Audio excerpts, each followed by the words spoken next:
poste est trop vieux, mon poste ne marche guère. Si votre poste ne donne pas les ondes courtes, il est usagé, il est démodé. La radio, c'est la poésie en action. Grand-mère de la radio. Radio Antillas International. Radio Nationale. Radioscopie de Radio Polonia. Radio Message. Radio News. Radio Club. Radio Club. Radio Journal. Radio Budici. Radio Cairo. Radio 1 en la Comunidad Valenciana. Radio locale. Radio privée. Citizens Band Radio. Nous ne voulons pas de radio free. Nous sommes d'accord pour des radios libres.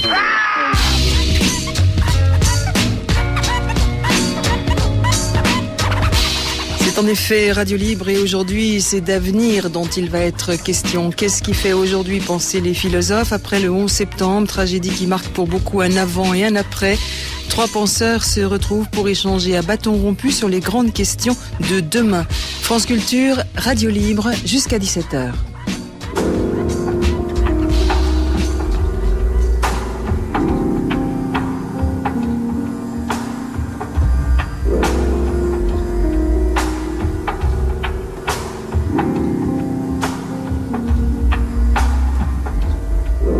La nostalgie de l'avenir, conversation entre René Girard, Peter Sloterdijk et Alain Finkielkraut, animée par Raphaël Antoven, une émission enregistrée le 5 décembre 2003. La chute du mur de Berlin précède une décennie d'incertitudes, de guerres ethniques, de nationalisme sanglant où se confondent manifestement les derniers soubresauts d'un monde bipolaire et les premiers symptômes des catastrophes qui nous attendent. La guerre froide a beau être finie depuis longtemps, d'aucuns affirment que le monde a cessé d'être coupé en deux, non pas le 9 novembre 1989, mais bien le 11 septembre 2001, et que, de la chute du mur à l'effondrement des tours, c'est un monde inédit qui apparaît et s'élève dans la poussière. Un monde à la fois nouveau et antédiluvien, uniforme et chaotique, un monde sans passé ni lendemain qui chante. Alors, quelle est la place du 11 septembre? Peut-on en parler comme d'un commencement et y guetter les lignes de force d'un monde nouveau? Est-ce une catastrophe inaugurale? Que reste-t-il à son lendemain de nos manières de penser héritées largement de la guerre froide? Comment appréhender un monde où nous n'avons plus face à nous une adversité clairement identifiée? Comment comprendre un univers où il suffit moins que jamais d'être bien pensant pour bien penser et où, dans un même mouvement contradictoire, les frontières s'atténuent et les nationalismes ressuscitent? Quel est l'avenir du religieux après la destruction de nos babels laïques? Que valent les pensées du progrès? Y a-t-il encore lieu d'inventer des sanctuaires là où nul n'est à l'abri? Quelle est la place du politique dans les relations internationales? Qu'est-ce qu'une tragédie? Qu'est-ce qu'un dilemme? Qu'est-ce que la justice? Faut-il se méfier des chasseurs de salauds? Assiste-t-on au retournement prophétique de la technique contre elle-même?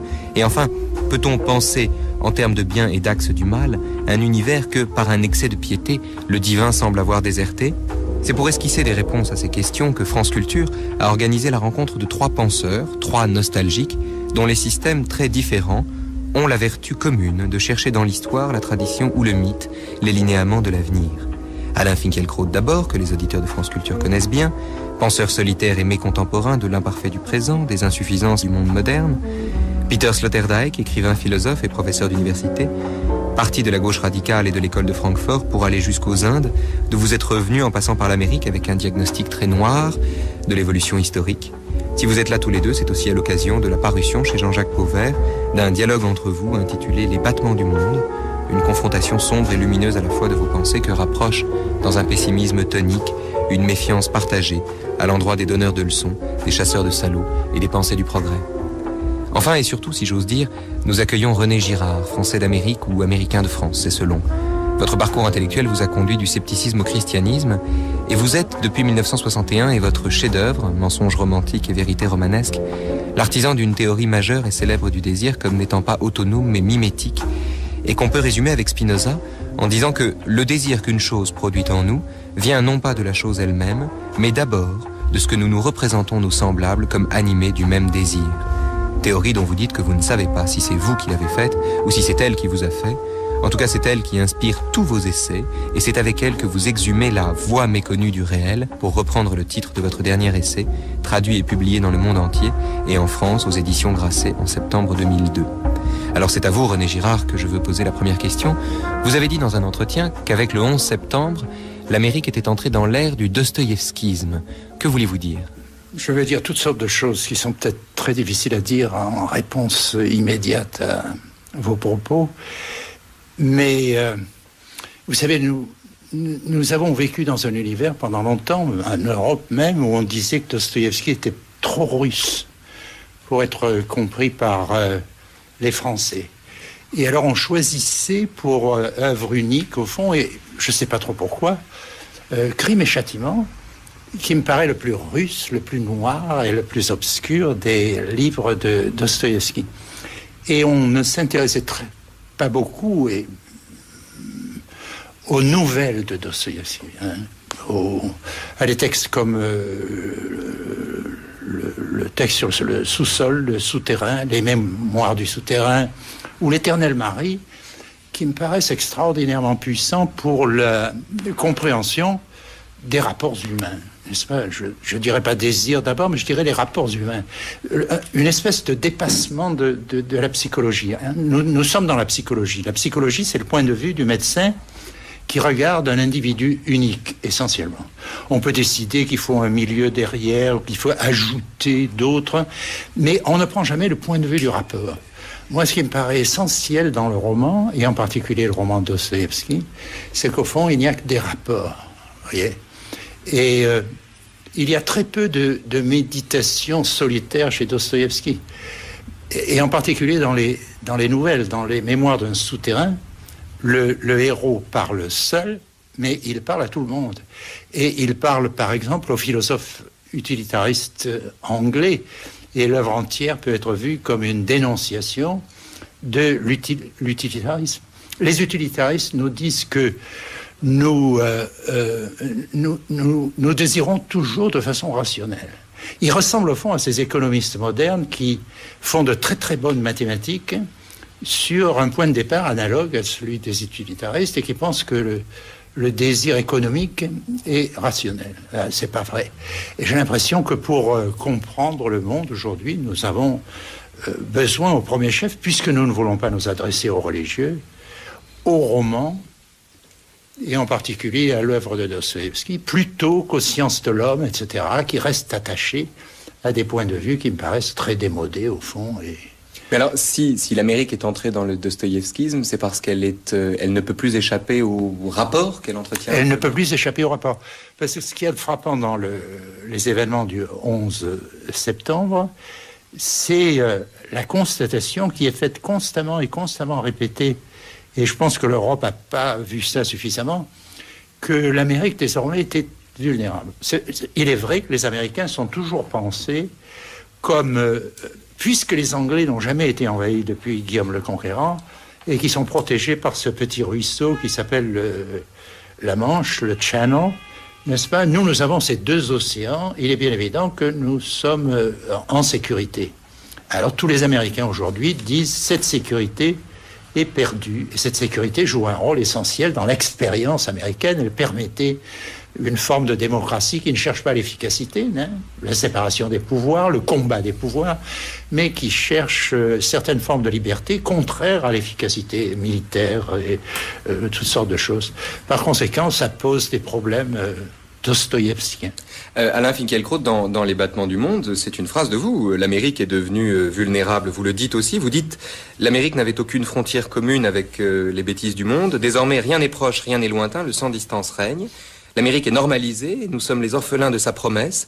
Vous évoquez la mort de la transcendance américaine, vous parlez d'un monde sans échappatoire. Est-ce que vous partagez le sentiment de René Girard ? Est-ce que, en fait, le 11 septembre, c'est la destruction d'un sanctuaire ? Sans aucun doute. Sans aucun doute. C'est-à-dire, le 11 septembre, l'Amérique, en effet, découvre sa vulnérabilité. Et la mondialisation prend un sens inattendu. C'est pas simplement l'économie sans frontières, les médecins sans frontières, mais ça peut être aussi le terrorisme sans frontières. On avait déjà vu d'ailleurs une fatwa sans frontières, on s'en souvient tout de même, prononcée contre Salman Rushdie. Où qu'il soit, sur la terre, il devait être tué. C'est tout d'un coup un rapport... terrible à l'habitation terrestre elle-même. La Terre est un piège et on ne peut s'évader nulle part. Les frontières ont longtemps tout de même servi à s'évader. On est heureux aujourd'hui de leur disparition comme d'un merveilleux progrès, mais l'Europe a été ce qu'elle a été du fait justement de l'existence de frontières qui, limitaient la volonté de contrôle des uns ou des autres. Mais j'en reviens à l'Amérique, elle découvre sa vulnérabilité. Est-ce que ça n'est pas une bonne nouvelle en un sens ? C'est une nouvelle pour elle, très surprenante, et comme elle est aussi invincible, il y a, comme le dit Pierre Asner, dans l'Amérique et dans la politique américaine, une sorte de combinaison qui peut être inquiétante entre le sentiment de l'invincibilité et celui de la vulnérabilité. Vulnérabilité face à quoi ? À un ennemi tout à la fois implacable et déterritorialisé, insaisissable, sans adresse. Donc, ça rend la situation particulièrement inquiétante et fragile. Et dans un premier temps, l'Europe a réagi à l'unisson. Nous sommes tous américains d'un titre du Monde cristallisait un sentiment étrange qui était en fait le deuil d'une certaine Amérique. C'était le passage du futur au singulier. L'Amérique, qu'est-ce que c'était ? C'était une citoyenneté hypothétique pour tous. Nous serons tous américains, pouvions-nous nous dire, il existait dans l'espace le lieu d'une deuxième chance. Et voici l'Amérique ramenée au lot commun de la tragédie. L'Europe, espace de la tragédie. L'Amérique, instance d'appel vis-à-vis de la tragédie. La tragédie touche l'Amérique. Mais je crois que cette communauté de sentiments n'a pas duré très longtemps.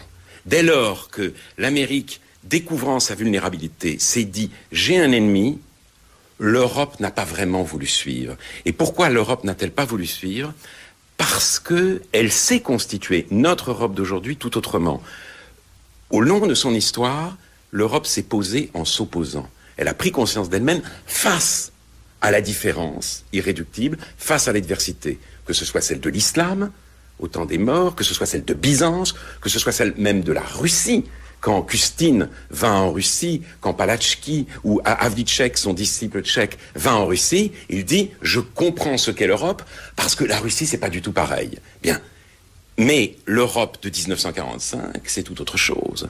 L'Europe, c'est pour la première, au moment même où elle se constitue, si vous voulez, comme entité politique, elle se constitue contre elle-même.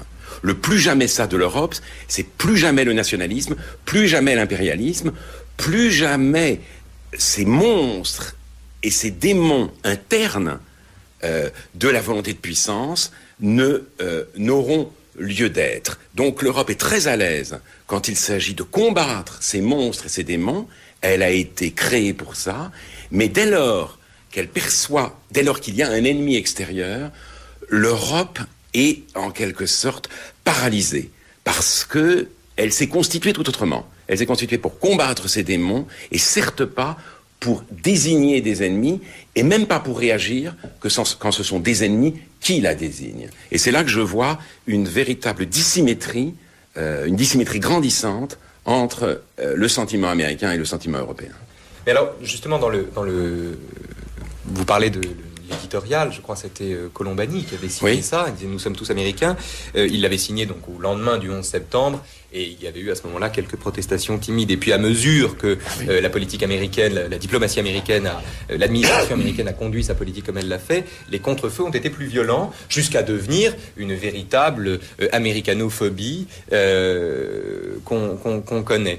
Les arguments invoqués à l'appui du « nous ne sommes pas tous américains » étaient de dire « nous n'avons rien à voir avec cette politique, nous sommes du côté d'un monde multipolaire, nous ne sommes pas pour l'exercice arbitraire d'une puissance sur le monde ». Est-ce qu'il n'y avait pas également dans ce refus de se sentir américain une volonté tout simplement de ne pas être tenu pour cible également ? Sans doute.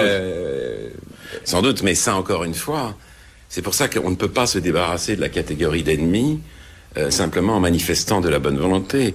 L'Europe s'est constituée non pas pour se défendre des autres, mais pour se défendre d'elle-même.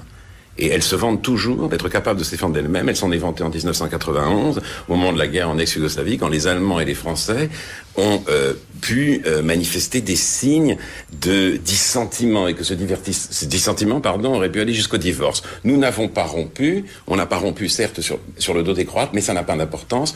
Nous avons su nous défendre de nous-mêmes. Donc là, il s'agit peut-être de se défendre face à un ennemi, et l'Europe, je crois, refuse de le penser, sans doute pour ne pas être prise pour cible, mais comme si cela dépendait d'elle, et peu à peu, le sentiment européen dominant a consisté à dire l'Amérique n'a pas été victime d'un ennemi implacable et insaisissable, l'Amérique a été victime de son hyperpuissance. C'est l'hyperpuissance américaine qui lui retombait sur la figure en boomerang, et c'est l'Amérique qui est cause de tout. Si vous voulez, l'Europe est en train de se dire que l'Amérique mène une guerre prétexte au terrorisme pour asseoir sa domination, autrement dit le terrorisme, et de quelque façon qu'on l'envisage, une création américaine. C'est-à-dire, soit on dit que c'est une réalité née des frustrations engendrées par l'oppression américaine, soit on dit que c'est une fabrication directe des Américains qui ont besoin d'un alibi pour asseoir leur domination impériale. Et ça, c'est, si vous voulez, c'est le divorce euro-américain poussé à son paroxysme. Peter Sloterdijk, vous, dans Les battements du monde, vous dites regretter amèrement l'absence d'une étude approfondie, contemporaine, des mécanismes polémogènes, des mécanismes de la guerre. Et vous faites une exception notable, puisque vous dites que il y a quelques théories très rares qui se portent là-dessus, et en particulier celle de René Girard, qui a élargi son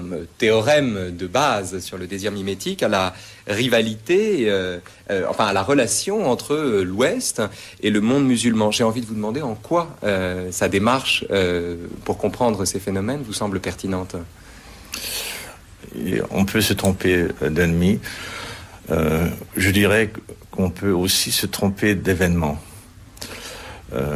Quant à moi, je suis dans un embarras très profond face à cette date. Le 11 septembre, pour moi, c'est la preuve qu'on n'est pas maître des choses qu'on dit et qu'on devrait dire.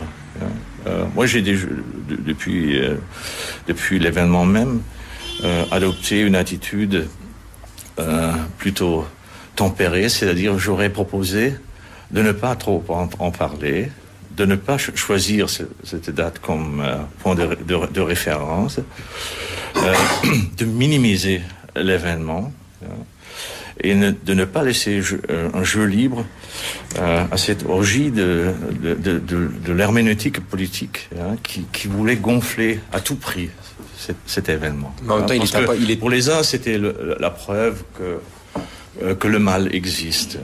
Et pour les autres, c'était la preuve que la guerre mondiale est réapparue sous une forme nouvelle, etc.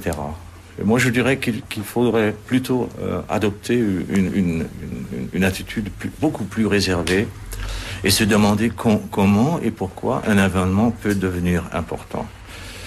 Nous sommes tous les victimes d'une nouvelle démonologie. Le démon de la violence est de nouveau parmi nous. Et comme on l'a vu dans l'interprétation livrée par Alain Finkielkraut de l'événement, on se dit, c'est pas pour rien que l'Europe a été la terre de naissance de la psychanalyse. Parce que nous, en oubliant la réalité de l'ennemi, nous avons choisi un nouveau scénario selon lequel il n'y a pas de véritable ennemi, il n'y a que des complexes internes. Et même l'interprétation fournie par les Européens face aux Américains, c'était une sorte de psychanalyse politique. On disait ce que leur est arrivé n'a de sens qu'à l'intérieur d'un psychodrame que les Américains devraient se livrer à eux-mêmes.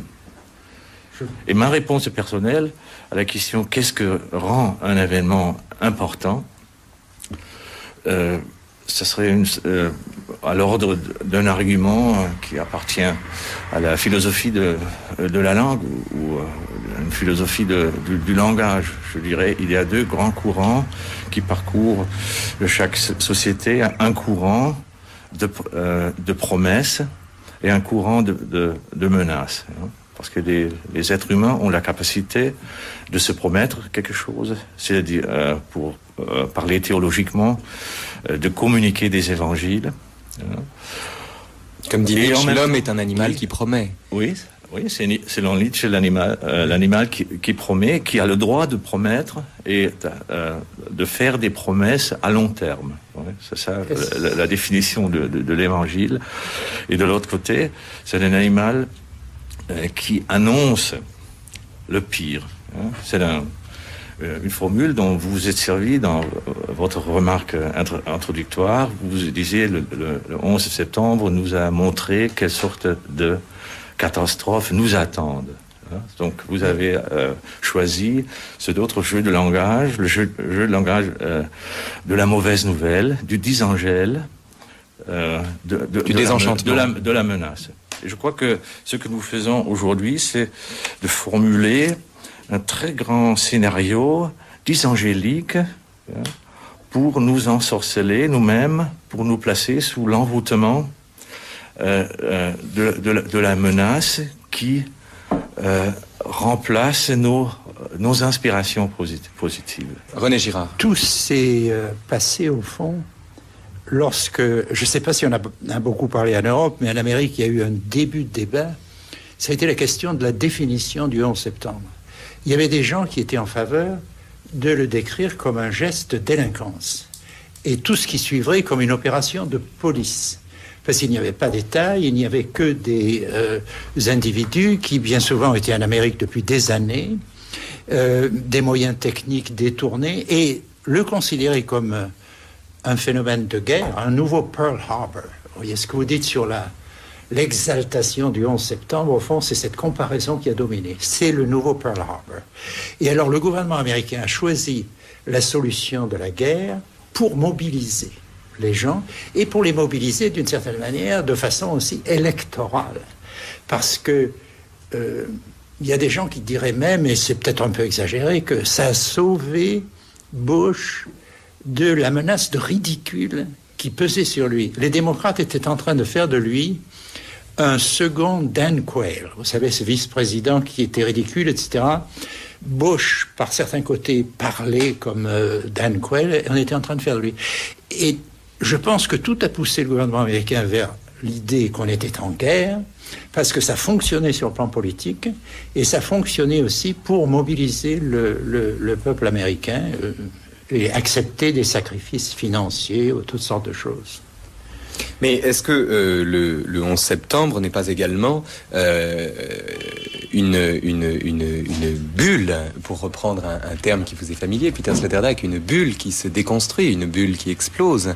L'illusion que nous avions, que les Américains pouvaient avoir, en l'occurrence, d'être en sécurité. Et par là même, est-ce que le 11 septembre n'a pas suscité chez quiconque entrevoit le fait d'être périssable, la volonté de conjurer ce fait-là?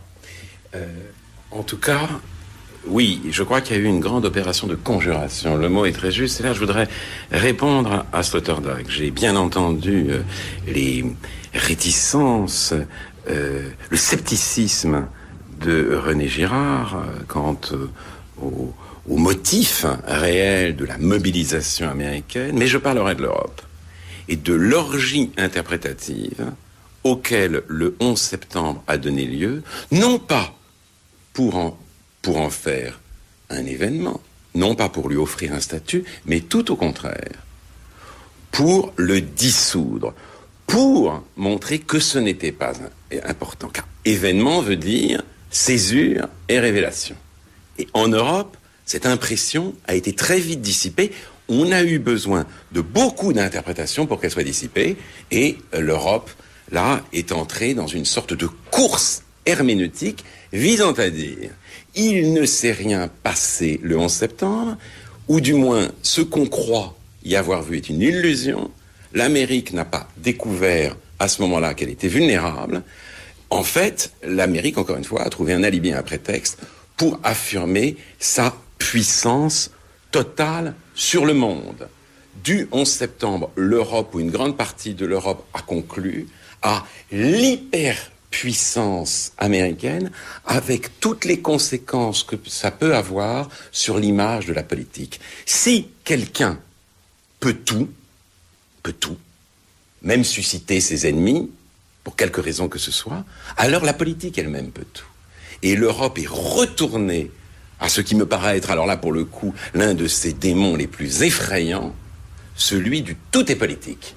L'Amérique peut tout en mal, alors la politique, en renversant l'Empire, pourra tout en bien. De la toute-puissance américaine, on a reconclu à la toute-puissance du politique. Ainsi d'ailleurs, et donc le 11 septembre, au lieu de favoriser pour le moins une certaine idée de la fragilité des choses, a durci les discours et a permis une espèce de recyclage de, en réalité, la politique au sens stalinien du terme. Le mouvement de l'altermondialisation, qui aurait pu donner tout autre chose, a été saisi, si vous voulez, malheureusement, la critique qui se développait dans ce mouvement a été saisie par le fantasme de la toute-puissance. Nous avons une toute-puissance américaine, donc face à elle, nous pouvons tout, et nous pouvons tout demander à un autre monde totalement différent. Donc, moi, je dirais vraiment de la manière la plus claire, l'Europe est le lieu où le 11 septembre n'a pas fait événement. Mais pour que cet événement ne fasse pas événement, il faut beaucoup de discours, beaucoup de bavardage, parce que sinon, effectivement, ça apparaît comme terrible. Alors, un effort de dissolution pour l'inverser complètement. Qui, aujourd'hui, en Europe, ose prendre au sérieux l'idée de vulnérabilité américaine? Mais ça a complètement disparu. L'Europe lit l'Empire. Enfin, une grande partie de l'intelligence européenne lit l'Empire de Tony Negri. Et on vous explique que, voilà, c'est une espèce... On est à nouveau dans la pensée du complot. C'est quand même un exploit herméneutique tout à fait exceptionnel. Mais vous n'avez pas plutôt le sentiment que, par exemple, que la diplomatie française, en l'occurrence, fonctionne comme si Emmanuel Todd avait raison et comme si l'Amérique était entrée en déclin? Je ne sais pas si elle fonctionne comme si l'Amérique était entrée en déclin. Je dirais plutôt, elle fonctionne comme si la France n'était pas entrée en déclin. Elle fonctionne comme si la France pouvait... elle fonctionne de manière performative. Dire, c'est faire, pense-t-elle. Hein? Donc, il suffit que la France se fasse applaudir. Ce qui est là, c'est un grand événement diplomatique. Ça aurait dû être salué comme un événement. Ce journée de février 2002, je crois, où Dominique de Villepin, dans un discours inspiré contre la guerre à venir en Irak, s'est fait applaudir par les membres du Conseil de sécurité. Jamais la diplomatie dans l'histoire du monde n'a fonctionné comme ça, à l'applaudimètre. Jamais il n'y a eu de diplomatie médiatique en temps réel. La France, évidemment, a créé, si vous voulez. Donc, il y a pour la France un oubli constant de son absence de rôle au travers une attitude qui relève, à mes yeux, du capotinage. On a aussi le sentiment, avec le comportement des États-Unis après le 11 septembre, que, en définitive, toute description est normative. Quand Bush parle d'axe du mal, en un sens, il le fait advenir en le décrivant tel qu'il est. De la même façon, quand il part combattre le terrorisme, je suis très frappé de voir la concomitance entre la lutte contre le terrorisme, la lutte armée contre le terrorisme, et la crainte redoublée d'attentats nouveaux ensuite. Il y avait même Rumsfeld qui disait en Irak, nous éliminerons tous les terroristes, comme si on était terroriste une fois pour toutes, et comme si on ne pouvait pas le devenir en assistant au spectacle d'un homme qui en tue un autre. Ça, c'est une première remarque. Et la deuxième chose, question que je voulais vous poser, René Girard, après le 11 septembre, il me semble d'études là-dessus, c'était très frappant de voir qu'une certaine partie de la population américaine se tournait vers Dieu pour y chercher du sens.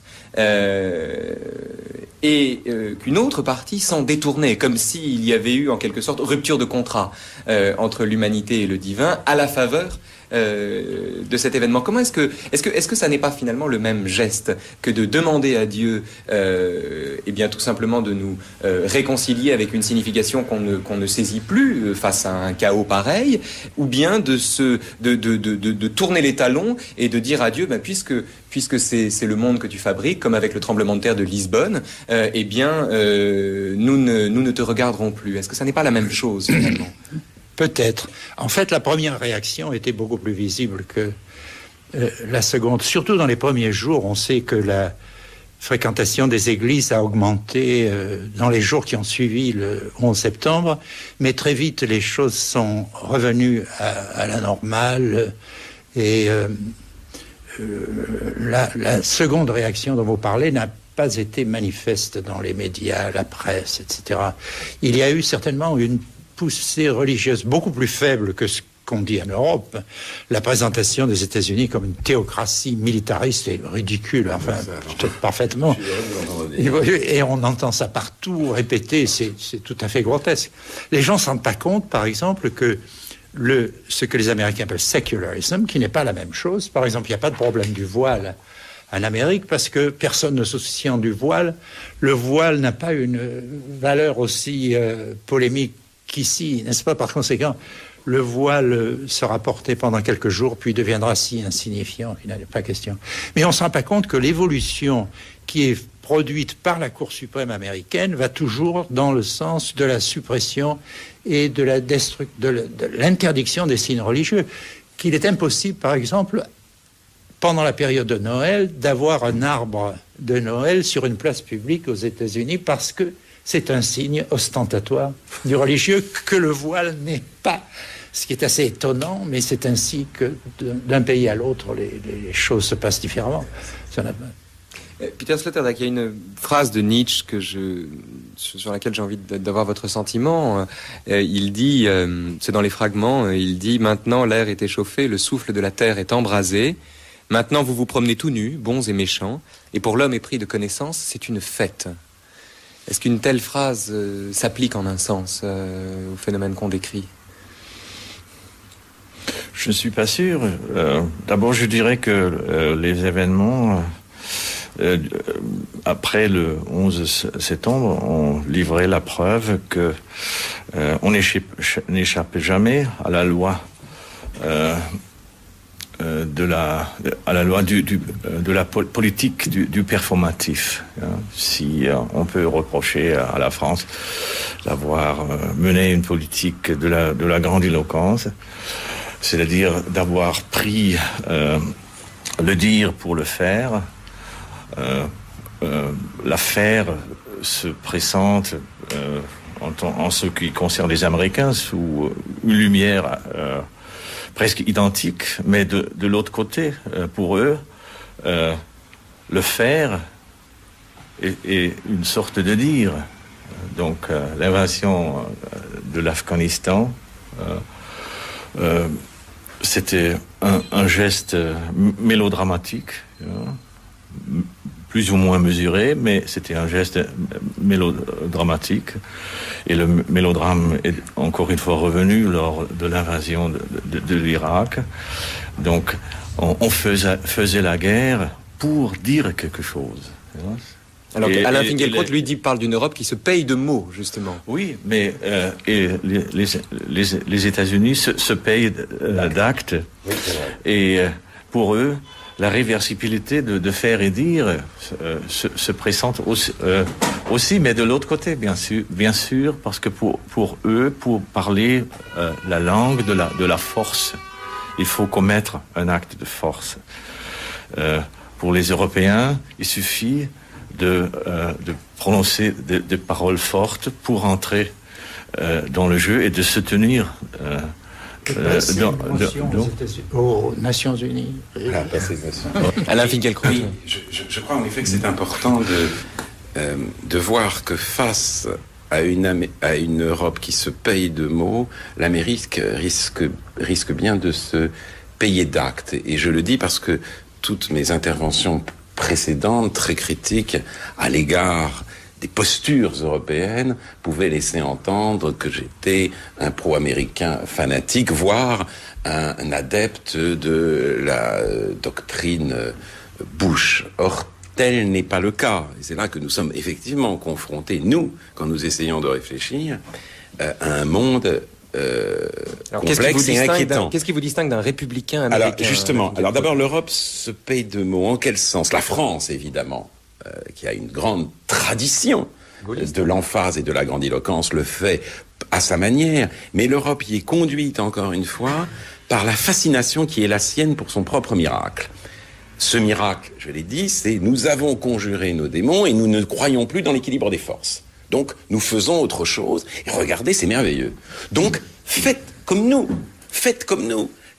L'Europe veut transmettre son propre miracle, comme s'il suffisait de l'énoncer pour qu'il se réalise. Mais quand je dis l'Amérique se paye d'actes, en effet, elle est fascinée par la force, et plus encore que par la force, par une conception, technique, par une hubris technique ou architecturale dans sa conception du politique. On va modeler un nouveau Moyen-Orient. Et là, je pense à une distinction introduite par Hannah Arendt entre agir et faire. Hein?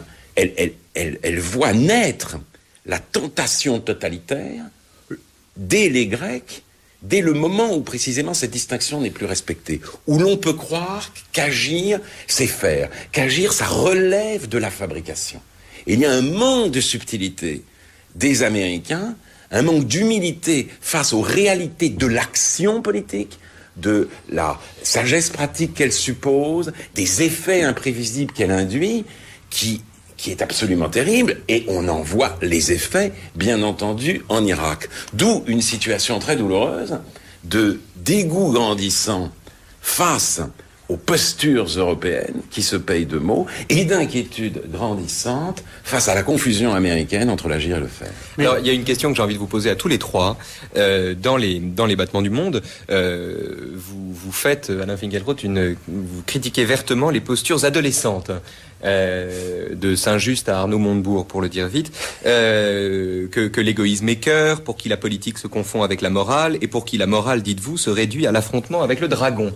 Alors, j'ai envie de vous demander, et je vous pose la question à tous les trois, qui est adolescent, en l'occurrence? Est-ce que c'est l'Europe intoxiquée, en un sens, par la culture américaine, ou est-ce que c'est l'Amérique quand elle prétend unifier le monde à coups de dollars? Est-ce que c'est l'Europe quand elle prend l'ONU, c'est-à-dire, dont la Chine, la Russie, la Libye, Cuba, etc., pour l'organe de la démocratie mondiale, ou bien l'Amérique, quand elle confond le juste et le bien avec l'exercice arbitraire de sa puissance? René Girard. À mon avis, on ne peut pas savoir.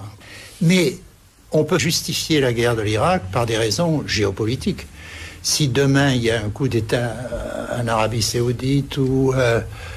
si les fondamentalistes arrivent au pouvoir, il est bien évident que la justification géopolitique de la guerre de l'Irak apparaîtra, et il s'agit de se rendre maître d'un des trois grands pays du pétrole sans lequel l'Occident est fichu, n'est-ce pas?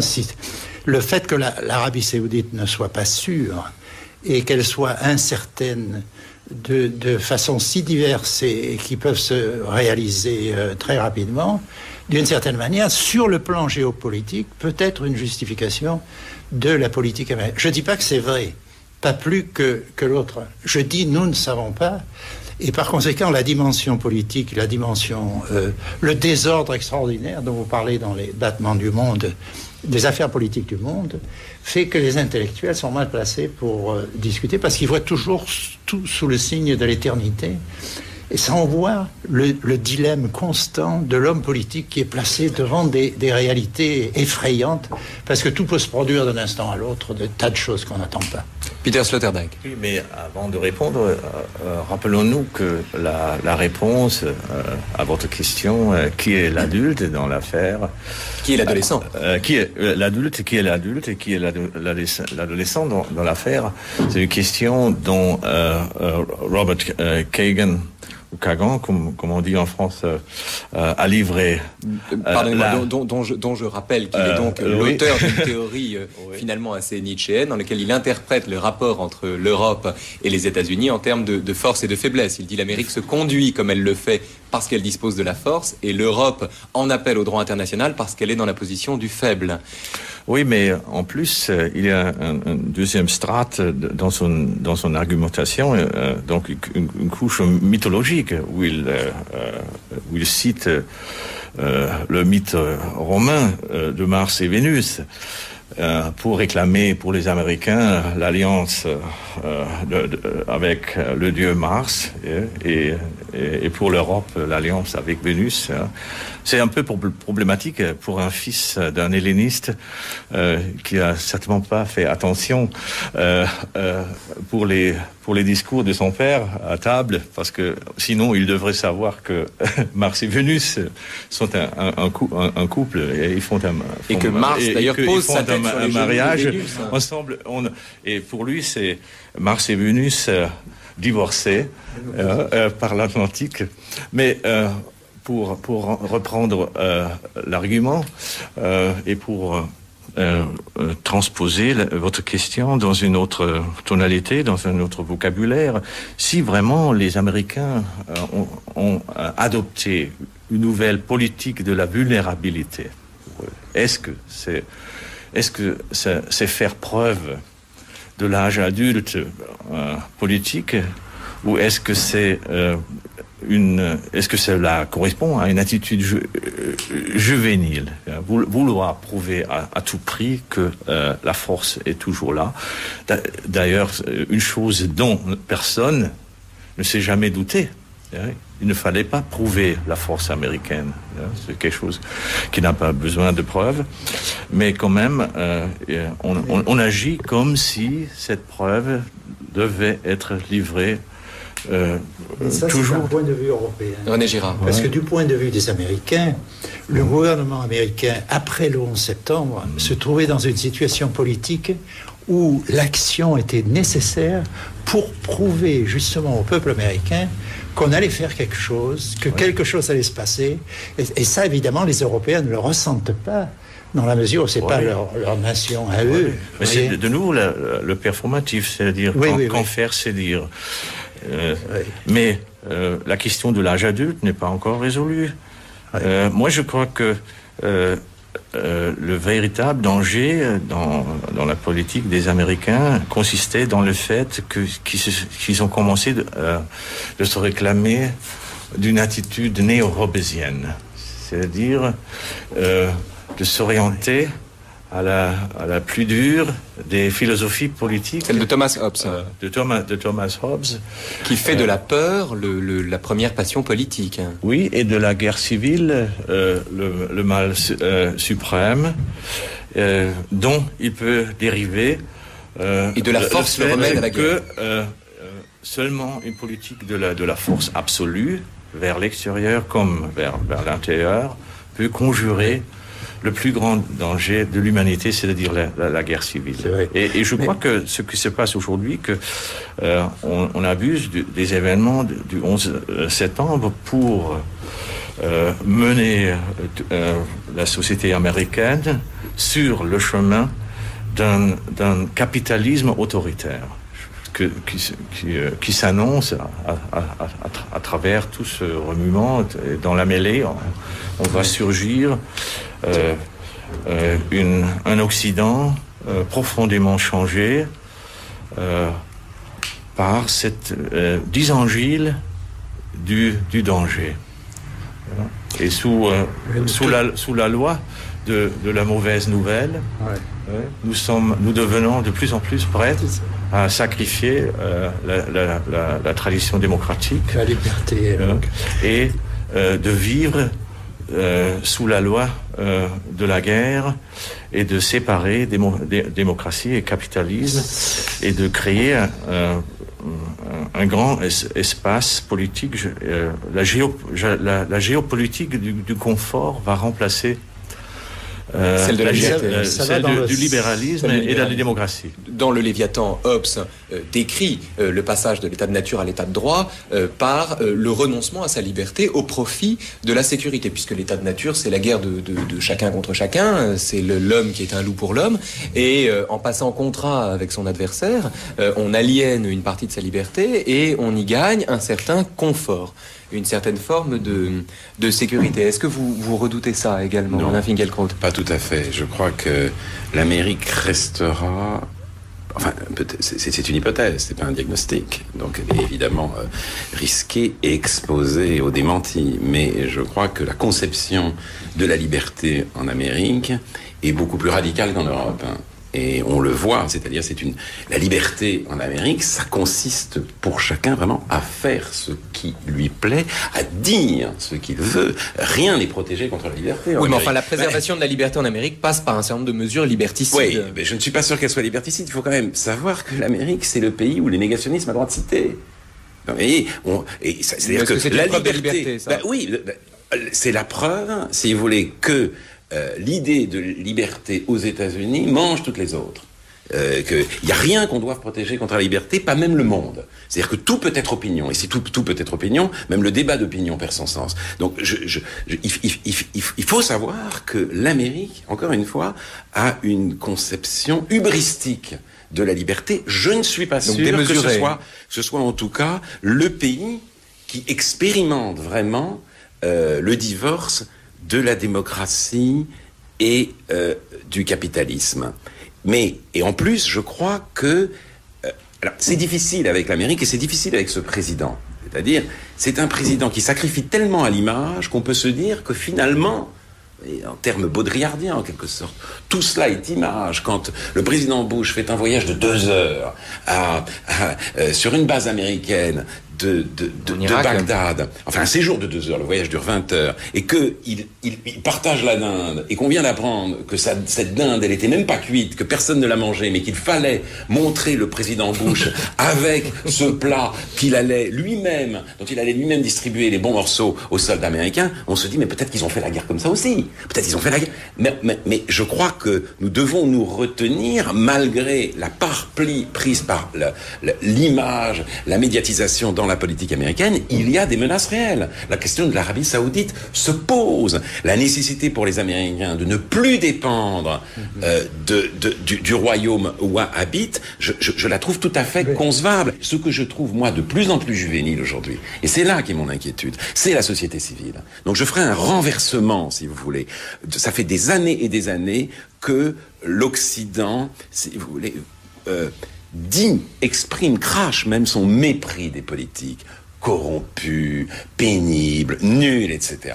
Mais c'est la société civile occidentale qui devient toujours plus nulle. C'est la société civile qui retraduit tous les dilemmes en mélodrame. On est dans le manichéisme constant. Il n'y a jamais des biens entre lesquels il faudrait choisir. Il y a un mal absolu face auquel les attitudes citoyennes, comme on dit aujourd'hui, représentent le bien. Et on l'a vu encore une fois avec l'Amérique.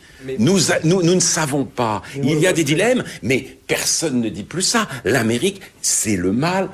Point. Donc, je vois un divorce grandissant entre une société politique qui doit affronter des problèmes, qui force, où donc les gens sont forcés justement de penser en termes de dilemme, et une société civile, elle, qui vit, alors là, dans sa bulle, et qui retraduit tout dans les termes d'un mélodrame manichéen. On le voit admirablement en Angleterre aussi, où c'est le gouvernement qui est réaliste et qui est pour l'Europe, et c'est le peuple qui vit dans le passé anglais, etc., et qui est contre l'euro, etc., tout ça.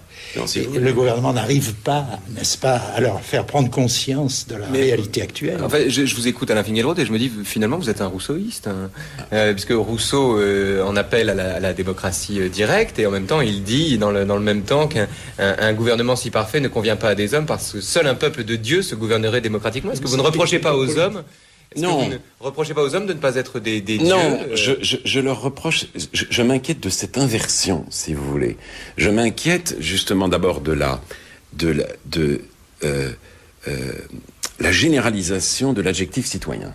Tout est citoyen. On ne cesse de prendre des initiatives citoyennes. Et d'ailleurs, en plus, c'est une généralisation grotesque et abusive, parce que la citoyenneté, c'est l'espace où s'expose la pluralité des points de vue sur le monde. Or, les démarches citoyennes sont toujours totalisantes et unitaires, consensuelles, c'est-à-dire c'est fusionnel même. La démarche citoyenne veut ceci, que les hommes politiques veulent pas parce qu'ils sont tout ce qu'on vient de dire. Donc je ne reproche pas effectivement au peuple de ne pas être des peuples de Dieu, je leur reproche de se prendre pour des dieux et de prendre des hommes politiques toujours pour des imbéciles, alors que quelle que soit la décadence de la classe politique, je trouve que la décadence de la société civile va beaucoup plus vite. Les populations dans tous les États occidentaux aujourd'hui sont nostalgiques, n'est-ce pas? Alors je pense que la tendance à la guerre du gouvernement américain représente une volonté d'affirmer la puissance américaine, qui est un effet électoral, enfin qui est de la part du président le désir de satisfaire un certain public. On sait très bien, si on vit aux États-Unis, que le contact s'est établi entre Bush et le peuple américain, pour employer cette expression qui est valable, à ground zero, n'est-ce pas? Comment dit-on ça en français? Je ne sais pas. C'est-à-dire sur le terrain même du 11 septembre, lorsqu'il a parlé de façon très familière et populaire aux ouvriers qui se trouvaient là. Et depuis ce moment-là, les Américains ont l'impression d'avoir un président populiste, au fond. Un président qui sent comme le peuple le fait. Et tous les peuples, au fond, vivent aujourd'hui dans le ressentiment. Et les Américains comme les autres. Il faut bien comprendre, par exemple, que dans l'Amérique moyenne, le niveau de vie n'a pas augmenté à une époque où la richesse, etc., enfin l'écart. Et ça se manifeste de cette façon-là, par une recrudescence de patriotisme, par certains réflexes nationalistes, ou l'impression que les intellectuels ne sont là que pour empêcher l'Amérique d'être elle-même. C'est-à-dire l'idée que l'Amérique doit exercer sa puissance est un peu une réaction populiste contre l'intellectuel qui l'empêche de faire ça. Et ceci, c'est vrai de tous les intellectuels dans toutes les nations occidentales, d'ailleurs. Je suis sûr que les Allemands ont cette même impression, et les Français l'ont aussi. Mais elle est plus puissante, je pense, aux États-Unis que partout ailleurs, n'est-ce pas? Et les politiciens, d'une certaine manière, sont obligés de céder à cela.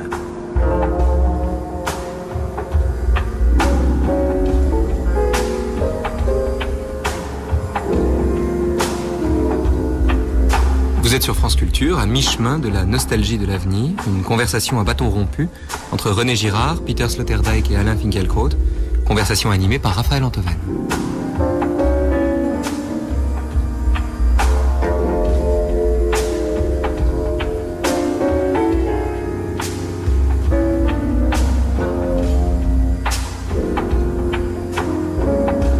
Le sentiment de nostalgie qui parcourt tout l'hémisphère occidental peut être ressenti sous mille formes. Mais comment la nostalgie se transforme en ressentiment?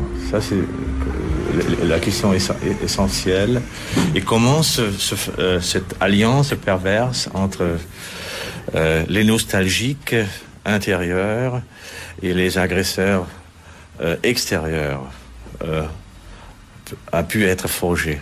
Parce que là, on va vraiment surgir le danger de l'avenir, la nostalgie occidentale. Chez les hommes, tout sentiment d'inconfort personnel a tendance à se traduire par une hostilité.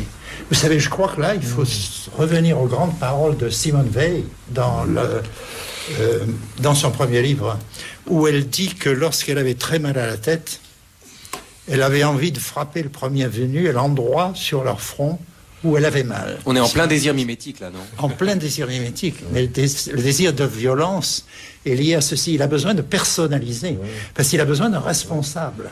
Oui, mais dans ce cas-là, les islamistes radicaux font le travail de nos nostalgiques parce qu'ils nous frappent exactement l'endroit sur notre front où il fallait. C'est le sens de l'interprétation que vous donnez d'ailleurs du comportement du monde musulman, René Girard, puisque vous dites qu'il a les yeux rivés sur l'Occident. Je pense que nous avons tous les yeux rivés les uns sur les autres, hein. Mais les perdants au jeu du luxe, du succès, de la puissance, etc., s'y perdent trop longtemps et trop régulièrement. Ils ont envie de renverser la table de jeu et de dire passons à autre chose. Vous voyez, nous n'allons plus jouer aux cartes, mais nous allons nous battre. C'est très évident. Oui. Mais c'est ça la politique de l'avenir.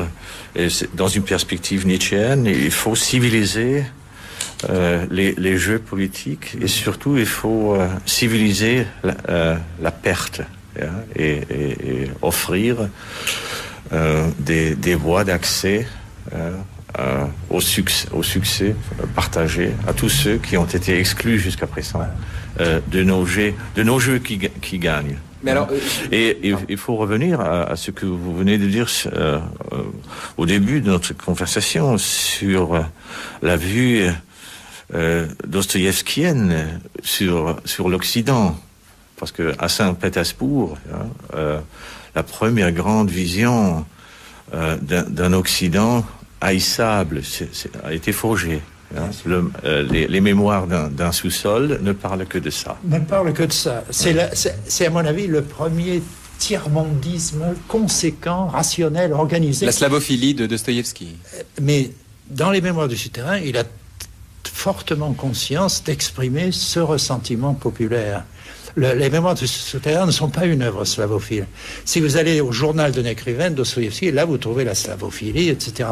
Mais dans les grandes nouvelles, il est dépassé par son propre génie et il dit la vérité sur ses réactions nationalistes, territorialistes. Vous voyez. Parce que, au fond, l'homme du souterrain est nostalgique du passé aussi. Il définit Saint-Pétersbourg comme la ville la plus préméditée du monde, totalement géométrique. C'est l'Amérique. Pour lui, il a du ressentiment contre le côté américain de Saint-Pétersbourg. Oui, contre le constructivisme de la modernité tout court. Oui. Parce que son ressentiment s'adresse à ce qu'il a vu à l'Ouest lors de sa visite à Londres, c'est-à-dire il s'adresse à cette pièce de conviction de l'occidentalisme à l'état pur qu'était le palais de cristal, de Londres. Oui. Et avec Tchernychevski, cette vision du palais de cristal a été importée en Russie en proposant la transformation de la société russe en un grand palais de cristal où tout le monde peut vivre confortablement. Et Dostoïevski, il réagit immédiatement en formulant la première grande politique du ressentiment des perdants. Vous croyez au palais de cristal, indestructible pour l'éternité, auquel on ne pourra tirer la langue ni montrer le poing en cachette. Eh bien, moi, si je me méfie de ce palais de cristal, c'est peut-être justement parce qu'il est en cristal et indestructible, et parce qu'on ne pourra pas lui tirer la langue, même en cachette. Voyez-vous, si au lieu d'un palais de cristal, je n'ai qu'un poulailler, et s'il pleut, je me glisserai peut-être dans le poulailler pour éviter la pluie, mais tout en lui étant très reconnaissant de m'avoir préservé, je ne prendrai pas mon poulailler pour un palais. Vous riez. Vous me dites qu'en un cas pareil, palais et poulailler se valent. Oui, vous répondrai-je, si l'on ne vivait que pour ne pas être mouillé. Mais que faire si je me suis mis dans la tête qu'on ne vit pas seulement pour cela, et que si l'on vit, c'est dans un palais qu'il faut s'installer? Ceci est ma volonté, ceci est mon désir. Vous ne parviendrez à me l'arracher, cette volonté, que lorsque vous aurez modifié mes désirs. Eh bien, modifiez-les. Présentez-moi un autre but, offrez-moi un autre idéal. Mais en attendant, je me refuse à prendre un poulailler pour un palais de cristal. Dostoïevski, Mémoire du souterrain. Je ne suis pas tout à fait sûr de pouvoir vous suivre. Il me semble que dans les mémoires d'un souterrain, ce que Dostoïevski met en œuvre de manière absolument géniale, prémonitoire, c'est une critique dont des monstres dont les lumières européennes, occidentales, sont porteuses. C'est la critique, justement, des tendances ou des tentations totalitaire de la modernité, à travers critique du constructivisme, du fantasme de la transparence, les palais de cristal, et d'un autre fantasme qui serait celui de la mathématisation intégrale du monde humain. C'est un peu cela, le 2 et 2, la critique du 2 et 2 font 4. C'est vouloir mettre le monde humain lui-même en équation. Bon, ce fantasme s'est réalisé d'une certaine manière au XXe siècle, et c'est aussi à la lumière des totalitarismes du XXe siècle que nous lisons Dostoïevski. Alors, ce que je dis là n'épuise pas la profondeur de cette œuvre, et il y a d'autres choses à tirer justement de l'exploration dostoïevskienne du ressentiment. Mais je m'en tiens là précisément parce que je pense qu'il y a une grande différence à faire entre l'homme du souterrain et ce qui se passe aujourd'hui en islam, dans le monde islamique. Je crois que, si vous voulez, le monde musulman, la maladie de l'islam, pour reprendre l'expression d'Abdelwahab Medeb, c'est la paranoïa. C'est la paranoïa. Et c'est d'ailleurs, donc, et si vous voulez, la paranoïa, c'est la réaction à la défaite, et en même temps, c'est l'expression de la défaite. Parce que ce qui a fait décoller l'Occident, c'est, et il est banal de le dire, justement, un autre aspect des Lumières, le règne de la critique. C'est-à-dire se décoller de soi, et or, de cette attitude critique, il semble bien que l'islam soit encore aujourd'hui incapable, d'où cette manière de jouer, comme dit Bernard Lewis, au blame game. Qu'est-ce qui s'est passé pour que notre civilisation soit entrée dans une telle décadence? C'est immédiatement retraduit en qui nous a fait ça? Qui nous a fait ça? L'Amérique et maintenant Israël. Donc, le mécontentement tout à fait légitime face à un déclin dont l'ONU, d'ailleurs, prend acte aujourd'hui à travers des rapports absolument accablants, autant de livres traduits dans le monde arabo-musulman en un millénaire qu'en Espagne en une année, eh bien, déclin sur tous les plans, etc., au lieu que ce soit pris en charge par une pensée critique, c'est immédiatement exprimé sous la forme de la recherche du coupable. Et plus évidemment l'islam exprimera son sentiment de perte dans ce discours, ce dispositif paranoïaque, plus la défaite s'accélérera, puisque la paranoïa, c'est la défaite elle-même. Et là, je vois l'essentiel, malgré tout, de la divergence entre l'Occident et l'islam, parce que s'il y a une maladie de l'Occident, elle tient tout entière dans un excès quasi narcissique de la critique, que précisément Octavio Paz appelle le masochisme moralisateur, dans un article sur Sartre, écrit après sa mort, absolument admirable. Il dit, il y a une grandeur de la critique, et puis elle a basculé en masochisme moralisateur. Voilà, paranoïa d'un côté, maladie de l'islam, masochisme moralisateur, maladie de l'Occident. Mais entre cette paranoïa et le ressentiment dostoïevskien, ou de l'homme du souterrain, je trouve que il faut maintenir une distinction. C'est de vous entendre parler de paranoïa, Alain Finkielkraut, me donne envie de vous poser une question que beaucoup de vos lecteurs, en fait, ont envie de vous poser, et parmi eux, ceux qui vous admirent. Dans Les battements du monde, vous dites, vous parlez des chasseurs de réactionnaires, les chasseurs de salauds, ceux qui se donnent bonne conscience. Alors, vous dites ceci: impatients de voir s'établir le monde de la reconnaissance achevée, mutuelle et égalitaire, ils vivent sous le double régime du scandale et de l'évidence. Scandale du partage entre gens d'ici et gens d'ailleurs, évidence du semblable. Scandale de la frontière, évidence de la créolité et du mélange. Scandale de la discrimination, évidence du mariage des homosexuels, etc., etc.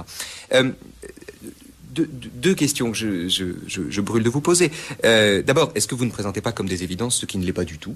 Puisque chez les tenants des droits de l'homme, chez les droits de l'homme, chez les chasseurs de salauds, donc, comme vous dites, il y a débat au nom des droits de l'homme sur la frontière, le mariage des homosexuels, l'adhésion de la Turquie à l'Europe, etc.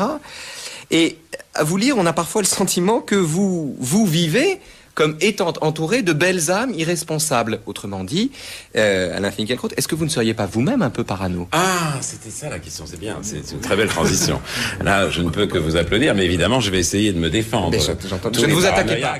Tous les paranoïaques montrent à quel point ils ne le sont pas. Si vous pensez que je vous attaque, vous me donnez raison. Non, je ne pense pas. Je trouve au contraire que c'est une transition très habile. Non, je ne pense pas que cela relève de la paranoïa. D'abord, si vous voulez, je n'ai traité personne, moi. J'ai été traité de nouveau réactionnaire, et c'était intéressant. C'était un ouvrage publié dans une collection issu de la deuxième gauche et de la Fondation Saint-Simon, et ça a été repris par le journal Le Monde, c'est-à-dire ça ne venait pas de cette gauche de gauche qui se radicalise et qui pratique le sectarisme et l'injure. Et ce phénomène m'a d'abord énervé et ensuite beaucoup intéressé. C'est en cela que je ne crois pas être paranoïaque. Je me suis dit, il y a là une occasion de réfléchir. Et Sloterdijk, d'ailleurs, c'est intéressant parce que dans le livre, à un moment donné, Sloterdijk m'a dit, mais c'est pas possible, on va pas revenir sur cette polémique, on va pas citer Daniel Lindenberg, c'est l'écume de la vague, j'ai insisté parce que je crois que c'est un phénomène très révélateur de l'équivoque démocratique, une équivoque dont la lecture sur laquelle la lecture de Tocqueville peut nous éclairer. Tocqueville dit, au début de la démocratie en Amérique, qu'il a écrit ce livre sous l'impression d'une terreur religieuse. C'est très intéressant, parce qu'il a vu la démocratie comme un fleuve, un long processus irrésistible d'égalisation des conditions religieuses et sa terreur, car c'est une traduction dans les faits du discours évangélique. D'où, chez Tocqueville, une représentation de la sécularisation en rupture avec l'idée des Lumières françaises. Un monde séculier, c'est un monde construit contre l'Église. La sécularisation, selon Tocqueville, plus proche en cela d'ailleurs d'une certaine tradition allemande, c'est au contraire la continuation ou la réalisation du message évangélique. D'un autre côté, il y a un sentiment de terreur, parce que sans cesse il se demande où ça va s'arrêter, et parce que il fait, même s'il ne la formule pas complètement, une distinction entre la démocratie comme processus et la démocratie comme régime. Comme régime, la démocratie, c'est le lieu de la discussion. Comme processus, c'est un fleuve. Et aujourd'hui, l'espace de la discussion est envahi par des cavaliers du processus. C'est-à-dire des gens qui vous disent « l'égalisation se fait », elle doit continuer à se faire. Nous voulons accélérer le processus. Nous sommes en quelque sorte des accoucheurs de l'histoire. Et nous n'avons pas en face de nous des gens qui ont d'autres points de vue. Nous avons en face de nous des gens qui veulent retarder l'accouchement démocratique. Donc c'est extraordinaire, si vous voulez, que la démocratie elle-même soit détournée de son sens originel et soit vécue par les démocrates les plus sincères comme un accomplissement inexorable et cette démocratie nous place sur une voie unique. On pouvait être contre le Pax. On pouvait être contre le pacte, mais quand on était contre, ce qui n'était pas ma position, moi j'étais agnostique, ça m'était égal, mais ceux qui étaient contre le pacte, c'était évidemment des adversaires monstrueux de la démocratie. C'était des gens dont on se dit, mais c'est des gens qui veulent retarder l'égalité, donc qui sont, et qu'est-ce qu'être un adversaire de la démocratie et de l'égalité? C'est être un partisan de l'exclusion et de la discrimination. Un réactionnaire doublé d'un raciste. Voilà à quoi se réduit constamment la discussion en France, mais pour des raisons profondes qui tiennent à l'équivoque même de l'idée démocratique. Peter Sloterdijk. Oui, mais pour un observateur venu d'ailleurs, il n'y a rien d'étonnant dans ce genre de débat, parce que la France n'a jamais pu se débarrasser de son héritage du jacobinisme. C'est-à-dire, qu'est-ce qu'un jacobin? C'est quelqu'un qui envoie son adversaire dans le passé. Et il suffit d'être passé pour être coupable. Or vous voulez avoir 3000 ans, vous voulez vieillir. Oui. Ouais, j'ai la prétention d'être une âme, pas une belle âme, mais une âme vieille. Oui, ça vous vient de l'Inde, ça. C'est autre chose. Je crois que cette irruption de la pensée temporelle dans le débat intellectuel constitue un véritable drame, parce qu'au moment où on se permet de dater les arguments de l'autre, en ajoutant le qualificatif passé ou de provenance passée à ce que dit votre adversaire, vous l'avez relégué à un endroit où il serait à jamais irrémédiable. Donc, et il dépend. Donc, c'est un mort-vivant. S'il se permet de prononcer des opinions qui ne sont pas d'aujourd'hui. Et moi, je pense que parmi toutes les mauvaises nouvelles que nous avons pu ou dû recevoir en ce 20e siècle sinistre, c'est le fait que même les paranoïaques sont persécutés. Voilà, et maintenant on revient au terrain de. C'est très intéressant parce que. Oui, René Girard. Alors vous, René Girard, je précise que vous n'êtes pas un passéiste, mais vous êtes plutôt mythologue, si j'ose dire.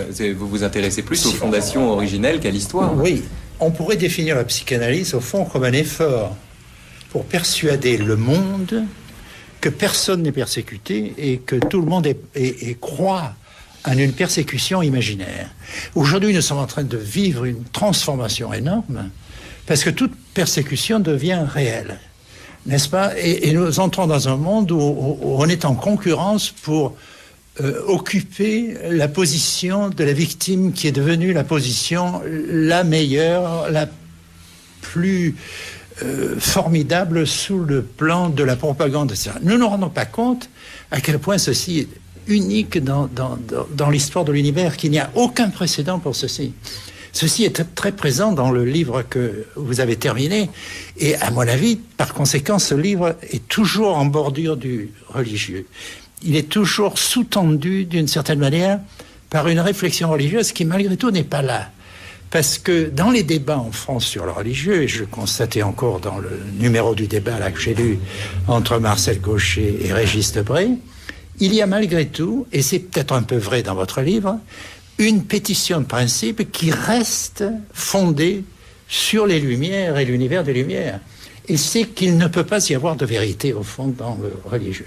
Une question de principe qui est posée. Alors moi, on me dit toujours, vous n'avez pas droit à la parole dans notre univers parce que nous sommes laïcs et vous êtes religieux. Par conséquent, vous avez des préjugés dès le départ, n'est-ce pas ? Et il n'est pas question d'objectivité. On peut donc vous écarter. Vous êtes écarté en principe. Mais est-ce que l'attitude contraire est scientifique ? Tenir pour acquis que le religieux n'a aucune valeur, alors qu'en réalité, et on le constate de plus en plus, plus les débats deviennent modernes, n'est-ce pas ? Plus le religieux se rapproche de ces débats, plus la substructure religieuse du débat tend à apparaître, n'est-ce pas ? Et en particulier dans le livre que vous venez d'écrire, ça m'a frappé par son rapport direct, constant, avec un religieux qui n'est jamais mentionné directement. Lorsque vous parlez de la religion et de la vérité de la religion, j'aurais envie à citer un mot célèbre de votre collègue Max Weber, avec qui vous partagez pas mal de traits et qui, comme vous, peut passer comme un des fondateurs de la sociologie des religions. Max Weber a dit, en caractérisant soi-même, que lui était un être humain religieusement amusical. Ouais. En revanche, vous semblez être quelqu'un qui est religieusement musical, c'est-à-dire le don de la religion vous a été donné. Et moi, je me permettais d'ajouter que, à mon avis, vous êtes religieusement bilingue. Mais, à la très grande différence Alain Finkielkraut, si je le comprends bien, et avec moi-même, pour vous, la religion est votre première langue. Et vous redites vos vérités religieuses dans la langue de l'anthropologie et des sciences humaines, si bien que parfois on ne comprend plus bien si vous n'avez pas dépassé le christianisme et la vérité du christianisme en trouvant le concept général de l'être chrétien. Tandis que pour moi, je parle la langue de l'anthropologie et de la philosophie grecque comme première langue. Donc je suis un être plus ou moins ancré dans la mondanité. Et pour moi, les langues religieuses sont des langues, des deuxièmes langues que j'accepte et dont la teneur, le contenu de vérité est important pour moi, mais l'ordre des entre première langue et deuxième langue n'est pas la même que chez vous, parce que sinon vous n'auriez pas pu écrire une apologie du christianisme en utilisant la langue des sciences humaines. René Girard. Au fond, ce que vous dites, c'est que entre anthropologie et théologie, il y a une différence qui ne doit pas être mise en question. Reste valable à vos yeux. Et moi, au fond, c'est la question que je pose, c'est est-ce que cette différence est vraiment valable? Est-ce que cette différence ne nous paraît pas valable parce que, à la différence des théologiens patristiques et classiques, qui ont fait leur théologie sur une anthropologie, parce qu'il est impossible dans le christianisme de se passer d'anthropologie. C'est ce que les chrétiens appellent l'incarnation, n'est-ce pas? L'homme est toujours déjà présent. Ou quelqu'un qui l'a dit, pour la citer une fois de plus, Simone Weil a dit que les évangiles étaient une théorie de l'homme avant d'être une théorie de Dieu. Mais ce qu'elle dit en même temps, c'est que d'une certaine manière, la théologie a raté cette anthropologie. Parce qu'elle n'a pas vu la théologie grecque, si vous voulez, est anti-religieuse, n'est-ce pas? Et c'est, je crois, ce qui donne à la théologie chrétienne ses aspects les plus, comment dirais-je, fragiles par rapport aux attitudes modernes, à la logique moderne, à nos attitudes. Mais si on n'accepte pas cette distinction, à partir... L'idée... Ce que je dis au fond, c'est les hommes sont violents. C'est parce que les hommes sont violents qu'ils ont des religions. Et les premières religions sont des religions, d'une certaine manière, comme on disait jadis, naturelles, en ce sens qu'elles se font elles-mêmes dans des crises qui se terminent par des phénomènes victimaires. Et la victime est à la fois démonisée, puisqu'elle est coupable, et divinisée, parce qu'elle supprime la violence. Alors, je pense que ce que disent les grands textes bibliques et ce que dit de la façon la plus parfaite l'Évangile, parce que c'est de dire que ceci, c'est le fondement du religieux, mais qu'il est faux dans la mesure où ces victimes sont innocentes, n'est-ce pas? Et que le Christ est venu pour apprendre aux hommes cette vérité. Alors, il y a toutes sortes de textes qui n'ont jamais été interprétés par les théologiens. J'en cite un seul parce que je l'ai pas j'ai jamais parlé de lui au fond, mais il m'intéresse de plus en plus.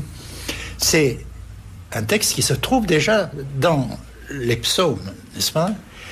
Et qui dit toute ma thèse. C'est le texte qui dit la pierre rejetée par les bâtisseurs est devenue la pierre de fête. Qu'est-ce que ça veut dire? Ça veut dire la victime est devenue la pièce principale de l'édifice qui est construit.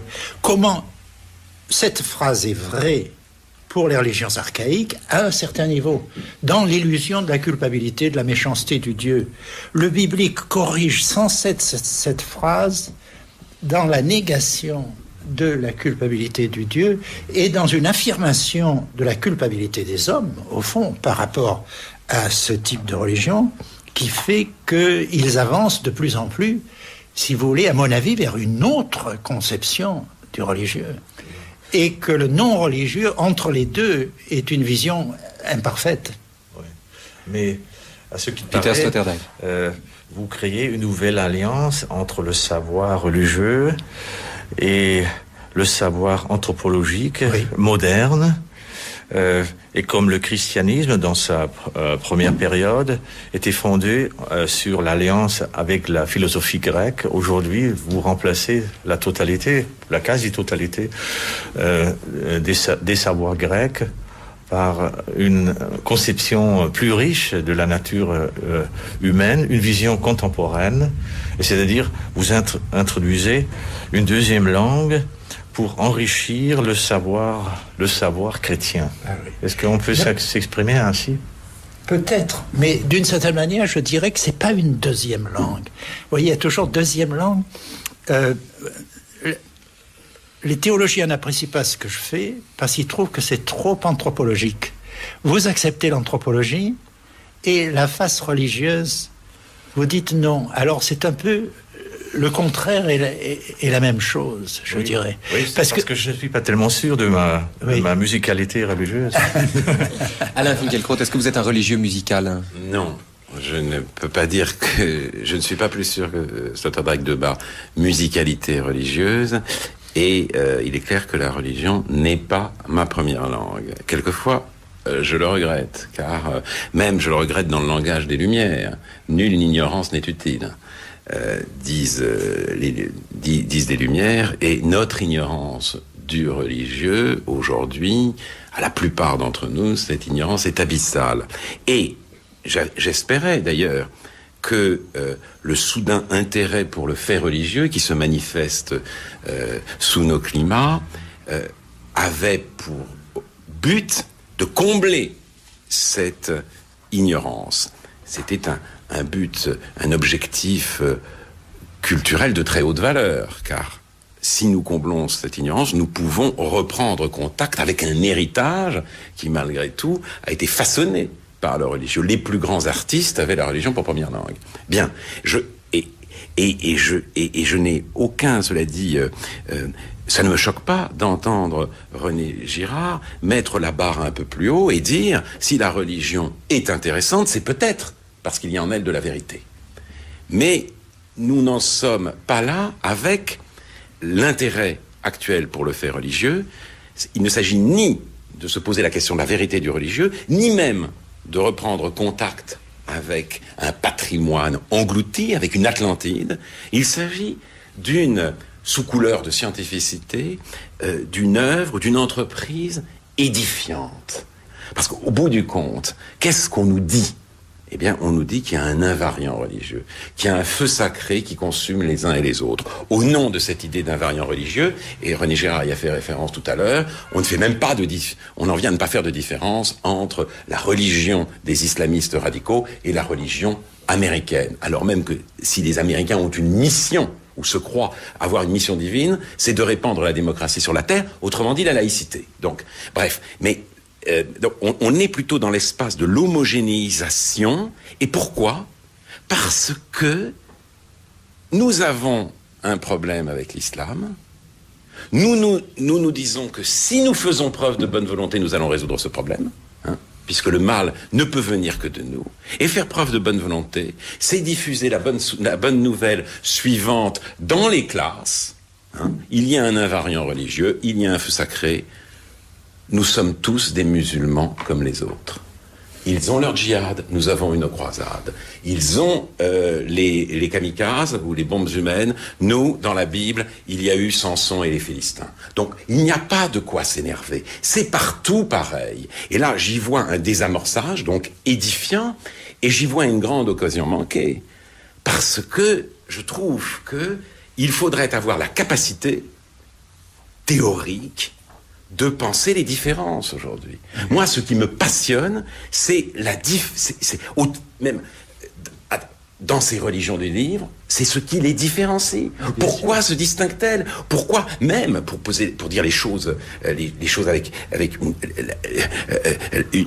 la vulgarité du langage de la doxa, pourquoi un intégriste juif ne ressemble-t-il pas à un intégriste musulman? Ou jusqu'où se ressemble-t-il et en quoi différencie-t-il? Quelle différence y a-t-il entre une religion fondée sur l'étude, une religion fondée sur la foi, une religion fondée sur la soumission? Tout cela, je voudrais que la question se pose. Malheureusement, elle ne se pose pas pour des raisons qui ont à voir avec l'édification et donc qui nous éloignent de tout souci de vérité. Mais Mahomet a fait descendre du ciel et a placé dans le Coran non seulement des doctrines religieuses, mais des maximes politiques, des lois civiles et criminelles, des théories scientifiques.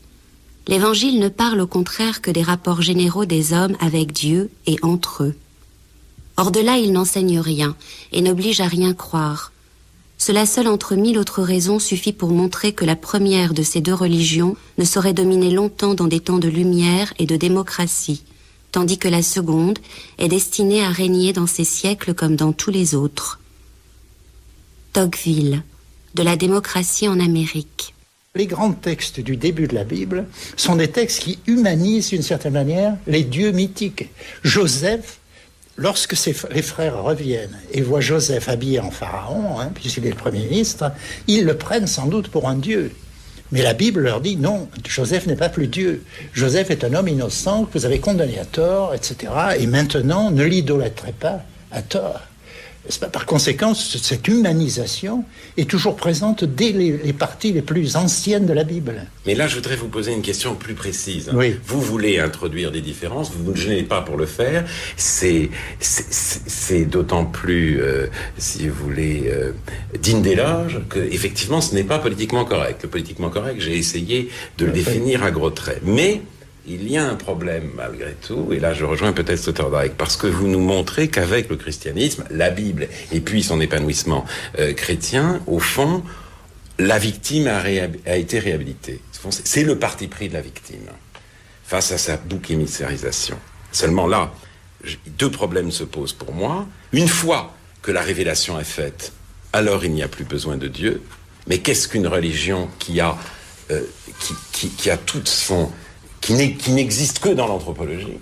Et peut-être cela se tient-il effectivement à notre situation démocratique. Tocqueville disait, dans la démocratie, c'est pas nous qui rejetons les religions, c'est les religions qui nous quittent.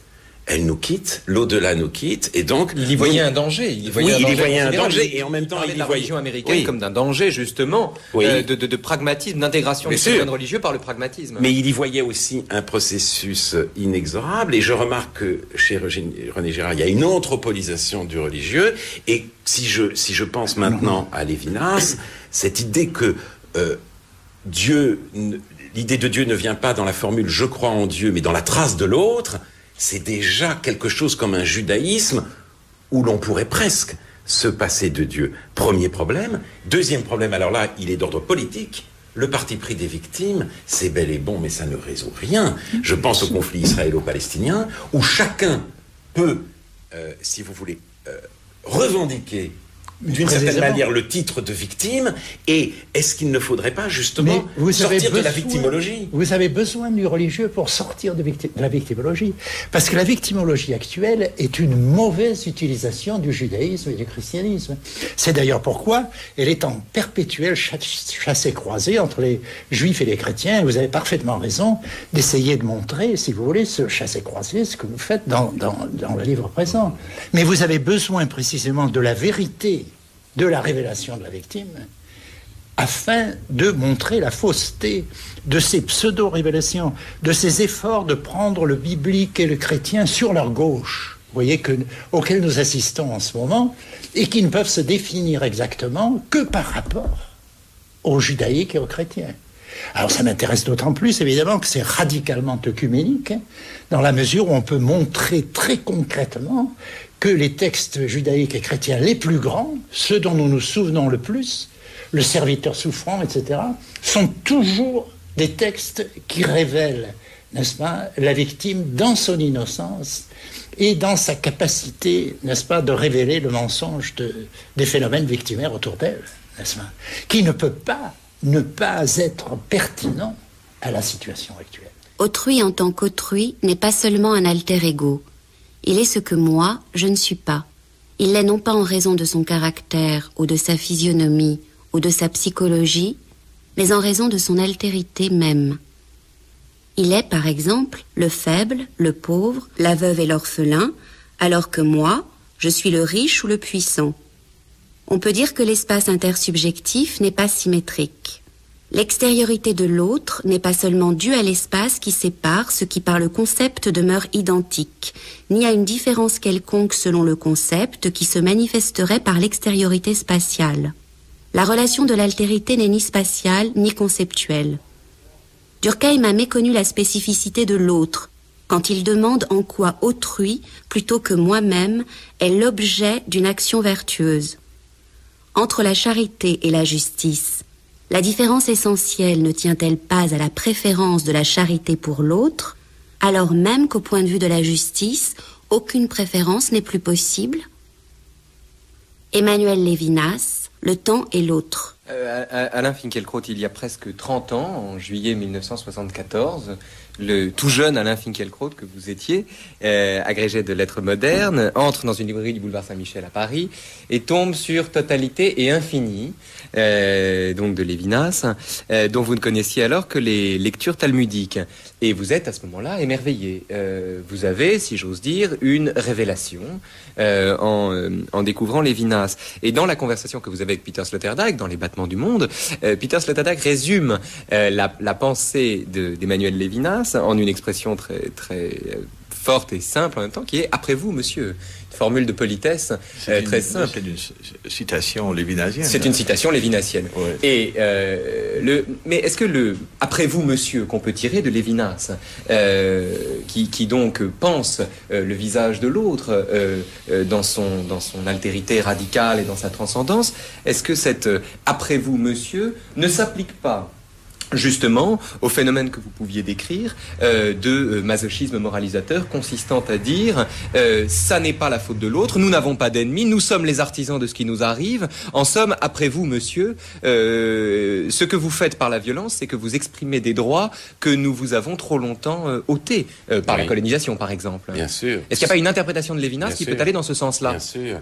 Ce qui est très beau dans cette formule, après vous, monsieur, c'est, si vous voulez, la rencontre d'une pensée radicale de l'éthique avec une formule de politesse automatique. Ça, je trouve, il y a quelque chose de génial. Il dit, l'éthique, selon moi, Lévinas n'est pas un moralisateur. Il ne fait pas la morale. Il définit une situation. Il raconte sous toutes les formes possibles, une rencontre à la fois archétypale et qui a eu lieu, parce que il y a un effet de reconnaissance. La rencontre de l'autre se fait dans la dissymétrie, la rencontre a un caractère de commandement, je vois le visage de l'autre, et voir en l'occurrence c'est entendre, j'entends le « tu ne tueras point » et le « pour moi », le pour moi du conatus s'inverse malgré moi en pour autrui, dit Lévinas. Donc, après vous, monsieur, ou cette autre formule, admirable, vraiment magnifique. Avant le cogito, il y a bonjour. Avant le cogito, il y a bonjour. Bien, mais il y a aussi... Vous voulez dire que Descartes avait de mauvaises manières? Pas vraiment, non, mais peut-être que la modernité ne peut pas se fonder exclusivement sur la royauté du sujet. Cela étant, Lévinas est moderne, puisqu'il pense au fond que la mort de l'autre m'importe plus que la mienne, mais au travers de cette destitution du sujet moderne, il en arrive par exemple à une réhabilitation généralisée de la technique, très anti-heideggerienne, dans la mesure où le but de la technique, c'est de soulager la condition des hommes et notamment celle de l'autre homme. Donc ce n'est pas un philosophe du retour, comme Léo Strauss est un philosophe du retour, c'est le philosophe d'une autre généalogie de la modernité. Cela étant, même les plus belles pensées, et surtout peut-être, peuvent avoir un destin idéologique.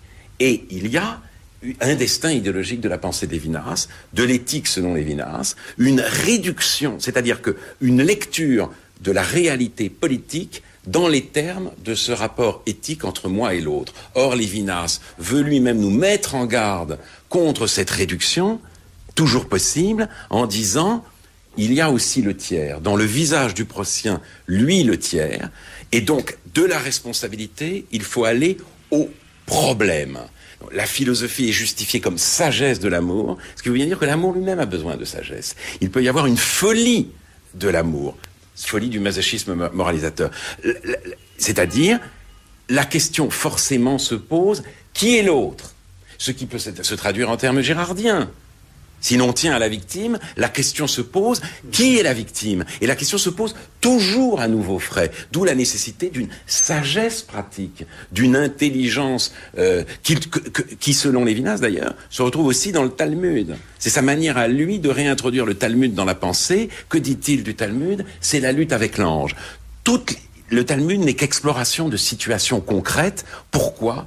Parce que la générosité, dit Lévinas, est menacée par son stalinisme. Il peut y avoir un stalinisme de la générosité quand, évidemment, elle se traduit en idée générale. Et on peut avoir, effectivement, une vision générale de l'autre, non plus comme figure singulière, mais comme altérité globale dans un monde réduit, encore une fois, à n'être qu'un monde à 2 dimensions. Le moi, si vous voulez, qui n'est plus le moi souffrant, mais le moi coupable, et l'autre perçu comme la valeur des valeurs, mais l'autre tout d'un coup comme concept massif et engluant. Voire ingéré dans l'hypothèse du métissage dont vous parlez. En plus. Donc, oui, évidemment. Donc, c'est-à-dire, d'où la nécessité.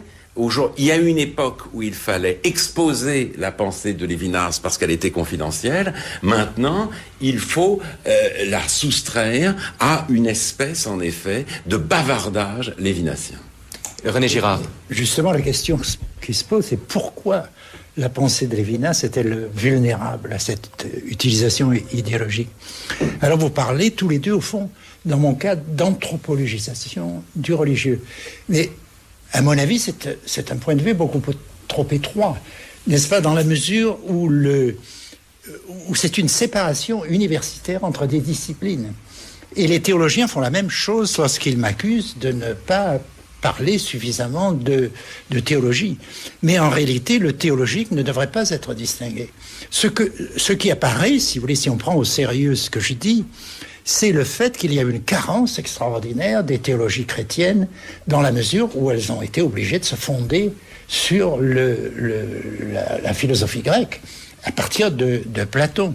Le mouvement de Heidegger vers ce qu'il appelle vers les présocratiques, si vous voulez, où il découvre des textes qui disent, d'une certaine manière, le meurtre fondateur et le cycle religieux archaïque, est très important, à mon avis, parce que c'est ce qu'il appelle le pas en arrière, Schritt zurück.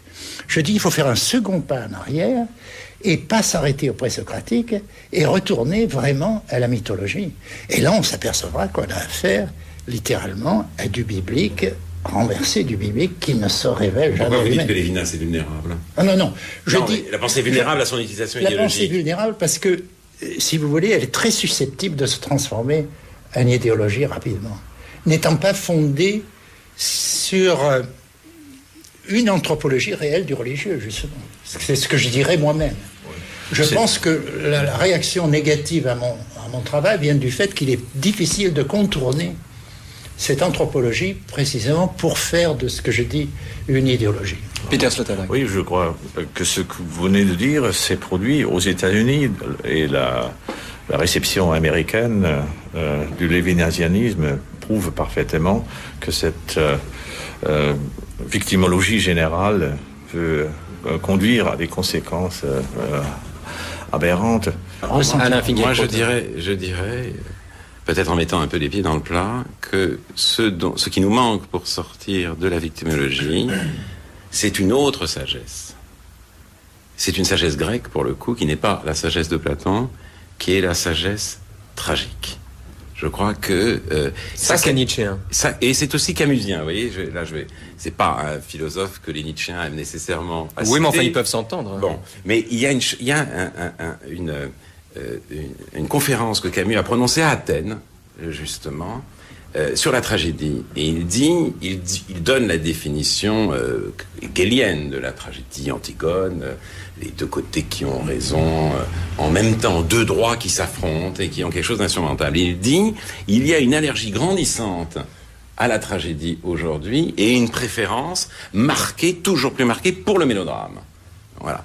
Esthétiquement, si vous voulez, c'est aussi ça le communisme. C'est le choix du mélodrame contre la tragédie. Nous n'en sommes pas sortis et la victimologie entretient, si vous voulez, alimente cette force du mélodrame. Il faut sortir de l'emprise du mélodrame et la seule issue, si vous voulez, au conflit israélo-palestinien, elle n'est évidemment pas dans la compétition victimologique, mais elle est dans la prise de conscience, qui était quand même un exploit de l'esprit humain, du tragique. Si il y a prise de conscience du tragique, c'est-à-dire deux droits qui s'affrontent, alors on peut sortir de la logique de l'enfrontement. Mais le mélodrame garde ses droits, la victimologie nous enferme, et je crois que l'une des caractéristiques les plus douloureuses de cette modernité tardive, c'est toujours la préférence pour le mélodrame contre le tragique. Alors, pour rester dans le tragique,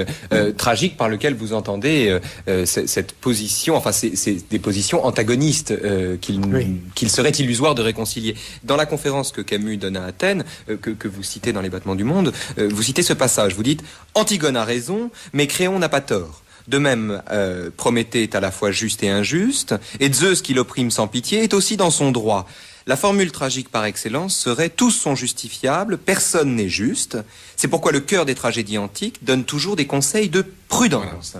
Est-ce que la sagesse à laquelle vous en appelez est une sagesse, on pourrait la résumer d'ailleurs avec Pascal, qui tient toujours à la fin d'une vérité à se souvenir de la vérité opposée? Est-ce que ça vous semble on peut dire des choses comme ça, mais pour moi c'est le fondement philosophique de ce qui s'est passé à Genève. Oui. Mais tous sont justifiables, personne n'est juste. Or, ce qu'on entend toujours du côté palestinien, c'est il n'y a pas de paix sans justice. Et la paix alliée à la justice selon les Palestiniens, nous seuls avons le droit, donc aucun partage n'est possible.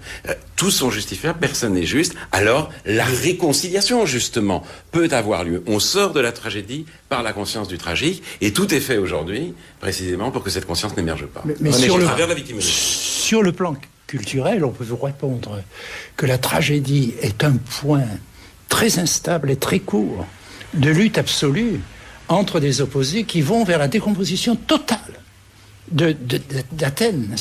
On ne se rend pas compte suffisamment du fait que la culture athénienne, c'est nous qui la transformons rétrospectivement, n'est-ce pas, parce qu'elle est mithridatisée, elle est transformée en vaccin, si vous voulez. Mais essentiellement, le moment tragique, c'est le moment où le héros est expulsé. N'est-ce pas? La tragédie se termine par l'expulsion, qui est le moment cathartique. Et la catharsis est exprimée par ces paroles du public qui dit « Ah ben, nous avons bien de la chance de ne pas être des héros tragiques. Nous allons rentrer dans notre petite maison bien tranquille. Et il vaut mieux être un homme du commun qu'un de ces héros extraordinaires. » Donc c'est un conseil à la ville d'Athènes d'être sage, etc., de respecter les règles. Oui, mais et de remplacer les héros par les athlètes. Oui, mais parce qu'il ne faut jamais oublier que la démocratie antique s'était fondée sur cette triple institution de la tragédie, oui. Le théâtre dionysiaque, et ça ressemble beaucoup. Le stadium, donc l'endroit où les athlètes ont pu s'exprimer, et le suffrage universel. Oui, ça ressemble beaucoup à la démocratie anglo-saxonne, qui est aussi une démocratie du sport. Et Dieu sait si c'est grand et si c'est formidable d'arriver à faire ça. Mais il est évident qu'aujourd'hui, ce n'est plus notre... Donc pour en revenir à Athènes, quand même, la décadence que Nietzsche appelle la décadence d'Athènes est arrivée non pas au moment de l'affrontement tragique et irréconciliable d'Apollon et de Dionysos, mais dans la façon dont il a été dépassé par Euripide, c'est-à-dire et par le rationalisme euripido-socratique, c'est-à-dire l'introduction de la raison. Dans la naissance de la tragédie, la thèse de Nietzsche. Je vois mal le dépassement euripidien, vous savez, parce qu'il n'y a qu'une tragédie d'Euripide que Nietzsche appréciait, et qui est la plus grande sur le plan du religieux, ce sont les Bacchantes. Les Bacchantes, c'est la révélation absolue du meurtre fondateur et de la rivalité mimétique poussée à son point absolument extrême, n'est-ce pas? Et dans les Bacchantes, il n'y a pas d'équilibre, puisque c'est la destruction du palais royal, c'est la destruction de tout. Mais si je vous suis, donc il y aurait une sorte d'illusion d'optique, de création rétrospective d'une définition de la tragédie par la modernité. Donc vous ne prenez pas, vous, au sérieux, ce qui m'apparaît encore à moi comme la géniale interprétation hegelienne d'Antigone. Parce que dans Antigone, selon Hegel, c'est pas la punition cathartique du héros, c'est la prise de conscience au travers du spectacle de la tragédie d'une certaine, malgré tout, relativité des points de vue humains. C'est la réintroduction ou l'introduction de la phronésis de la sagesse pratique. Ce n'est vraiment pas dans le texte.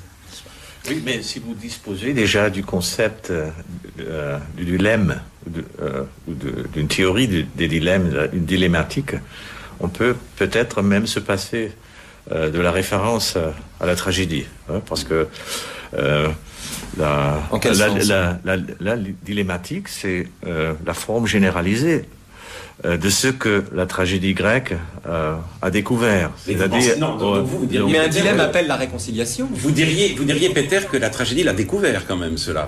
Oui, la dilemmatique. Oui, la dilemmatique, c'est donc inclus dans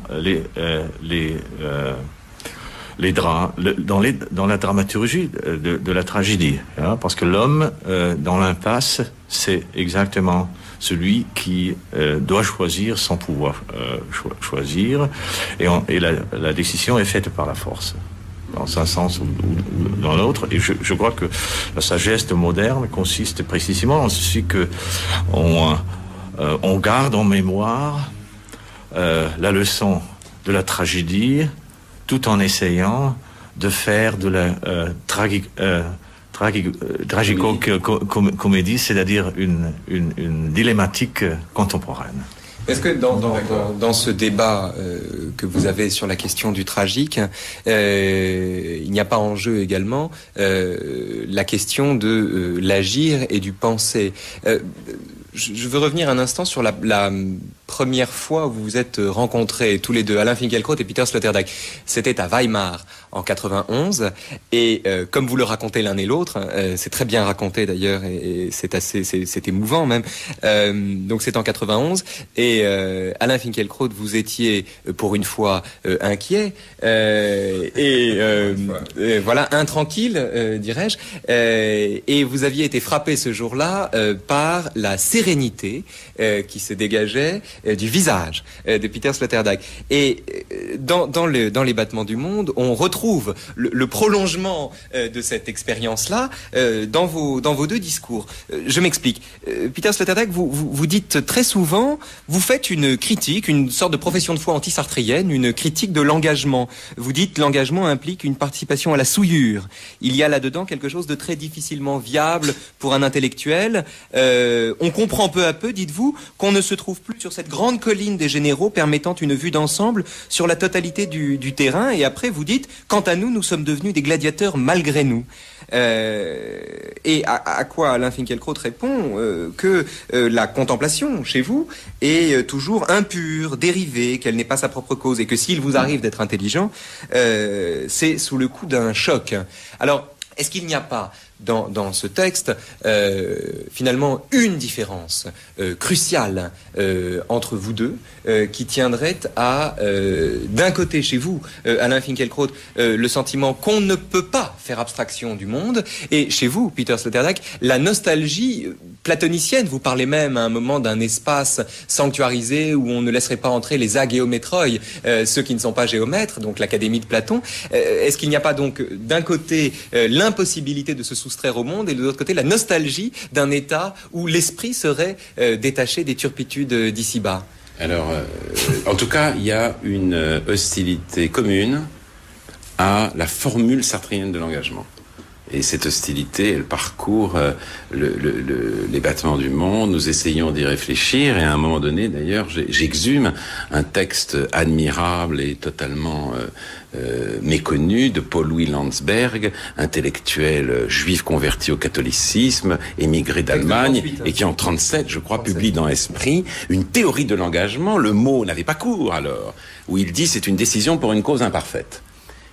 hélas, cette théorie a été, si vous voulez, recouverte par la définition sartrienne de l'engagement, c'est-à-dire décision c'est la définition pour d'un homme qui ne s'est pas engagé. Oui, peut-être, d'une part, mais surtout c'est la décision pour une cause doublement parfaite, puisqu'elle a pour elle à la fois la vérité et la justice, les lois de l'histoire, etc. Donc une double perfection dont on a vu les ravages. Là, je crois que... Mais je ne crois pas qu'il y ait une divergence entre Peter et moi, je crois que c'est plutôt deux manières d'être. Et j'ai été toujours fasciné, personnellement, par, dans la pensée de Deleuze, par sa réflexion sur l'image de la pensée. Et on trouve cette réflexion dans son livre sur Proust, dans Différences et répétitions et ailleurs. Il part d'une autre image de la pensée. Il dit, il n'y a pas de bonne volonté de penser. Il ne croit pas à la bonne volonté de penser. Il dit, tout procède d'un choc, justement. La pensée naît en nous par effraction. Au départ, il n'y a pas de philosophie. Il y a une sorte de misosophie fondamentale. On est dans la torpeur, on est dans la paresse, on ne veut pas penser. Et paf, il y a un événement qui vous y conduit. D'où cette phrase, enfin, il cite cette phrase admirable de Proust, « Les idées sont des succédanés des chagrins ». Et je sais que c'est vrai pour moi. C'est vrai pour moi. C'est-à-dire, s'il n'y avait pas ces sollicitations constantes, ces indignations, ces stupeurs, je pense que je ne penserais jamais, si vous voulez. Donc, c'est comme si j'étais en proie à une sorte de bêtise intérieure, de magma intérieur, dont, d'une certaine manière, la douleur même du monde me sauvait. Et là, je crois que Sloterdijk, si j'ose dire, fonctionne, le mot n'est pas bien choisi, mais vit les choses autrement. Et c'était pour moi aussi un des intérêts de notre rencontre. Alors, je vous lis, Peter Sloterdijk, vous dites: où trouvons-nous les sources de notre idéal d'un pacifisme académique qui n'est pas le pacifisme des belles âmes, mais le pacifisme du théoricien, préférant la théorie et la compréhension à tout le reste. Sans être idéaliste, il est des situations où nous préférons la théorie à la vie. Et vous dites ensuite: je me défends tant que je peux contre l'empoisonnement par l'esprit de partialité. Mais est-ce que, ce faisant, en cherchant un monde soustrait au monde, vous ne vous exposez pas encore davantage à la partialité que vous redoutez ? Non, pas nécessairement. Je crois que la théorie est d'un très grand don que les anciens nous ont transmis, et il faut apprendre l'art de recevoir ce don. Et je crois que la vérité académique, comme la vérité religieuse, c'est une fonction de la découverte d'un endroit qu'on appelle l'asile. Il y a un asile. L'asile, c'est un espace neutre où les rencontres non hostiles peuvent se produire. Et comme l'hostilité, comme le dit très bien René Girard, est tellement profondément inscrit dans la nature humaine, il faut qu'il soit des endroits où les participants des rencontres enlèvent les chaussures et les armes. Une mosquée. Oui, une mosquée, si vous voulez. Pourquoi pas une mosquée, parce que la mosquée, parce que la mosquée, à son tour, est un endroit pour désarmer des êtres armés.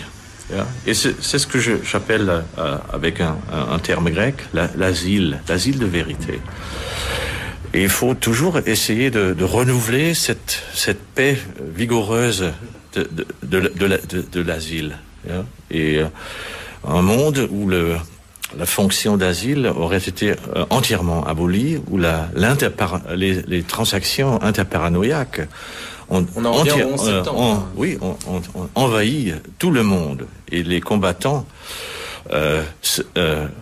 font communément des reproches à ceux qui ne participent pas à la mêlée généralisée. C'est un monde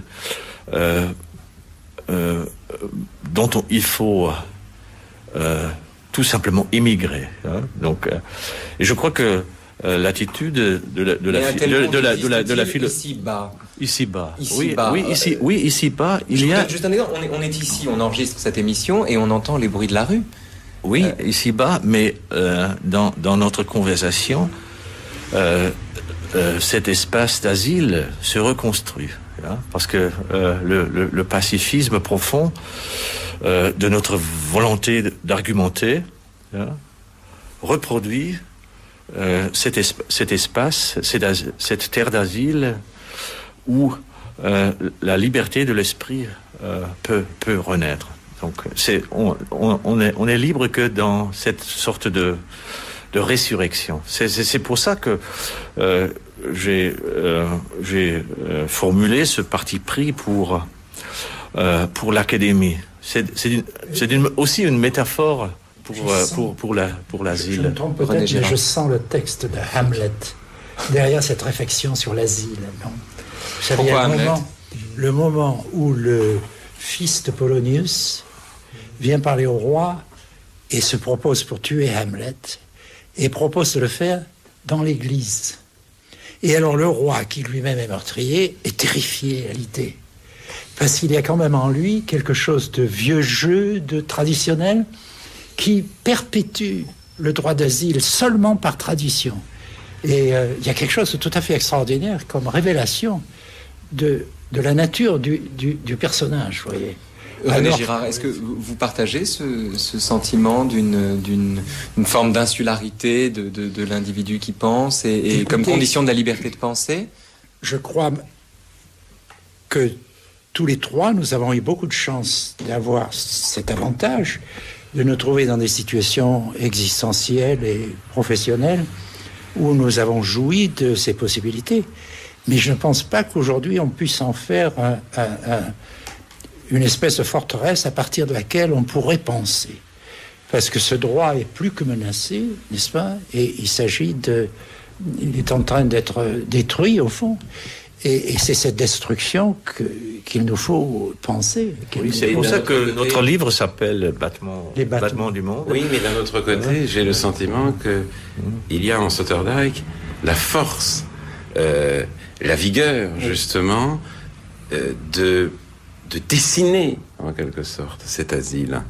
Notre livre s'appelle Les battements du monde, mais les conversations que nous avons eues ensemble, elles se sont faites dans un espace qui n'était pas celui du combat.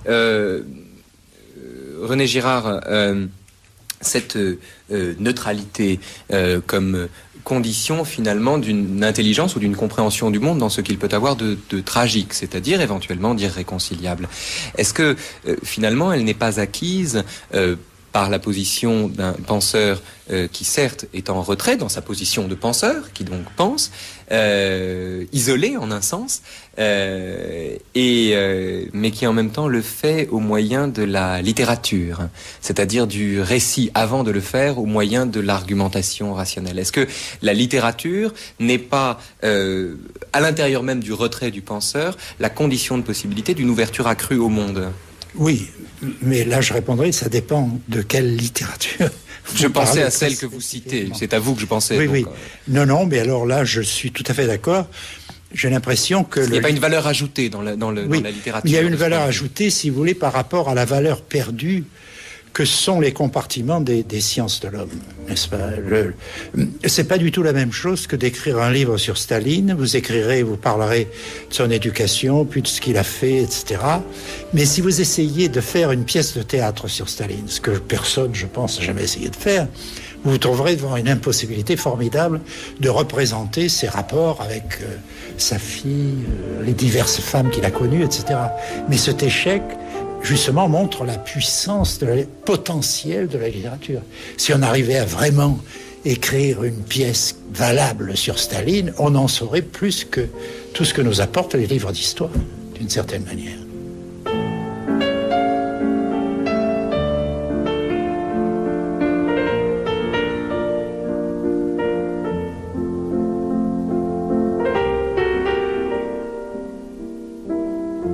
C'était La Nostalgie de l'avenir, une émission proposée par Raphaël Antoven, avec René Girard, Peter Sloterdijk et Alain Finkielkraut. Merci à Judith Dastier pour la réalisation, à Arthur Gerbeau pour la prise de son, et Jean-Michel Bernot pour le mixage, enfin à Anne Brissier pour la lecture des textes. Ceux d'entre vous qui le désirent peuvent réentendre cette émission sur notre site internet www.franceculture.com. Et je rappelle enfin que le dernier essai de René Girard, intitulé La voix méconnue du réel, est publié en France aux éditions Grasset en septembre 2002 et que vous trouverez chez Jean-Jacques Pauvert, un dialogue très remarquable entre Alain Finkielkraut et Peter Sloterdijk, intitulé Les battements du monde. Merci à tous.